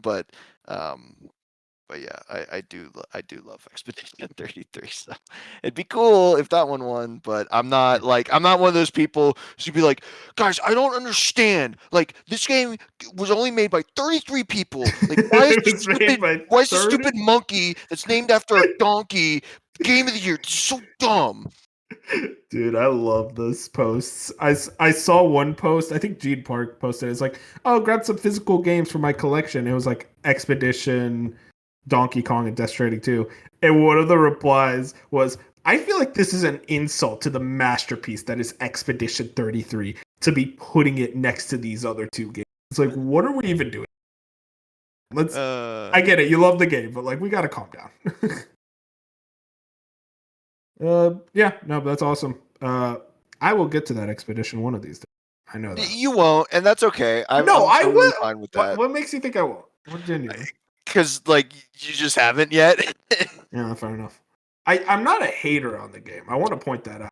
No, I know you're not gaslighting yourself like Bench is. It's just there's just other things I'm more interested in at the moment, and I know my real thing, Bob. Honestly, is that I know it's gonna take me, and I'm like, well, I want to wait until like I have a clear month ahead of me to be able to. Wait, sorry, you cut out. It's gonna take you what? Oh, it's gonna take me a while. And I want to be able to have a clear month because people will be like, "Oh, it's 25 hours." It's like not for me. I'm gonna do everything in the game. Yeah, but even then, like, I mean, I saw some people say it took 60 hours. so it took me 50. But I would say really I got the majority of because the way the game's structured, like you're not doing option. There are times where you're more beeline and like forced to beeline, and there's times where you can do more optional things. So it's a little uneven in that regard. And personally, I just feel like if you I'm gonna do the exact thing I was making fun of like 5 minutes Here we ago. go. If you do get to Act 1, which would probably take you anywhere from 5 to 7 hours to get through Act 1, if you can get there, I feel like that's where the make or break point is. I do already know what happened, so. Yeah, I guess that's fair. But also, You I mean, do you know already me. I know don't what care about. happens. I don't care. Sure, about but also, yeah, I mean, but you don't know the context of it, so it's like, Oh it man, the could. context is gonna be real big. Yeah, it's just I don't know. But even if you do know what happens, I think that'll be the breakpoint moment. It's like, okay, well, this is clearly the path ahead. Do I really want to keep going down that road? So I bet I like that game. I bet I do like my turn-based games every now and then. I do like Sekiro. I'm just telling you, man, the active combat's got the juice, and it like twitches or it scratches that Dark Souls. I know people like comparing it to Dark Souls, but like it just Well, it's does. closer to Sekiro than Dark Souls. Right. I guess FromSoft. Yeah. It just scratches that itch in a way that I never thought a turn-based game would. And I'm like, oh hell yeah. Clearly, you didn't play Paper Mario, right? Those later areas, the super bosses, whatever. I'm just listen. The active turn-based in this game puts any fucking Paper Mario to shame. See, I'm just you say that, I don't want to play this game anymore. You want to disrespect my go? I'm not gonna respect your go. Fair enough. But yeah, that's about it. Bob, you said at the beginning jokingly 2 hours. If we didn't have that Marvel discussion, we would have been under 2 hours. I want that very clear. Okay, but you had fun, didn't you? I did. Okay, there you go. But this was all a plot to get us over the There you 2 hour go. mark, There and you I don't go. respect that. You will never beat the allegations. No, this is not fair. I was framed. I was set up. This is all a scheme by Fusion. He put that list in front of you. No, I found it on my timeline. I'm like, this would be fun because, like, I bet we don't talk that much about the other thing. Never mind. Never underestimate your goat. Oh yeah, but I had a lot of fun. I'm glad we finally got our duo cast for once. Yeah. It was a blast. Appreciate you, Bob, for joining me today. Of course. If you guys want to find us, we're on YouTube, Spotify, Apple Podcasts, every other podcast platform on it. Like the podcast, follow us on Twitter, and get a slice of gaming. With that, I think that's about it. Say goodnight, bud.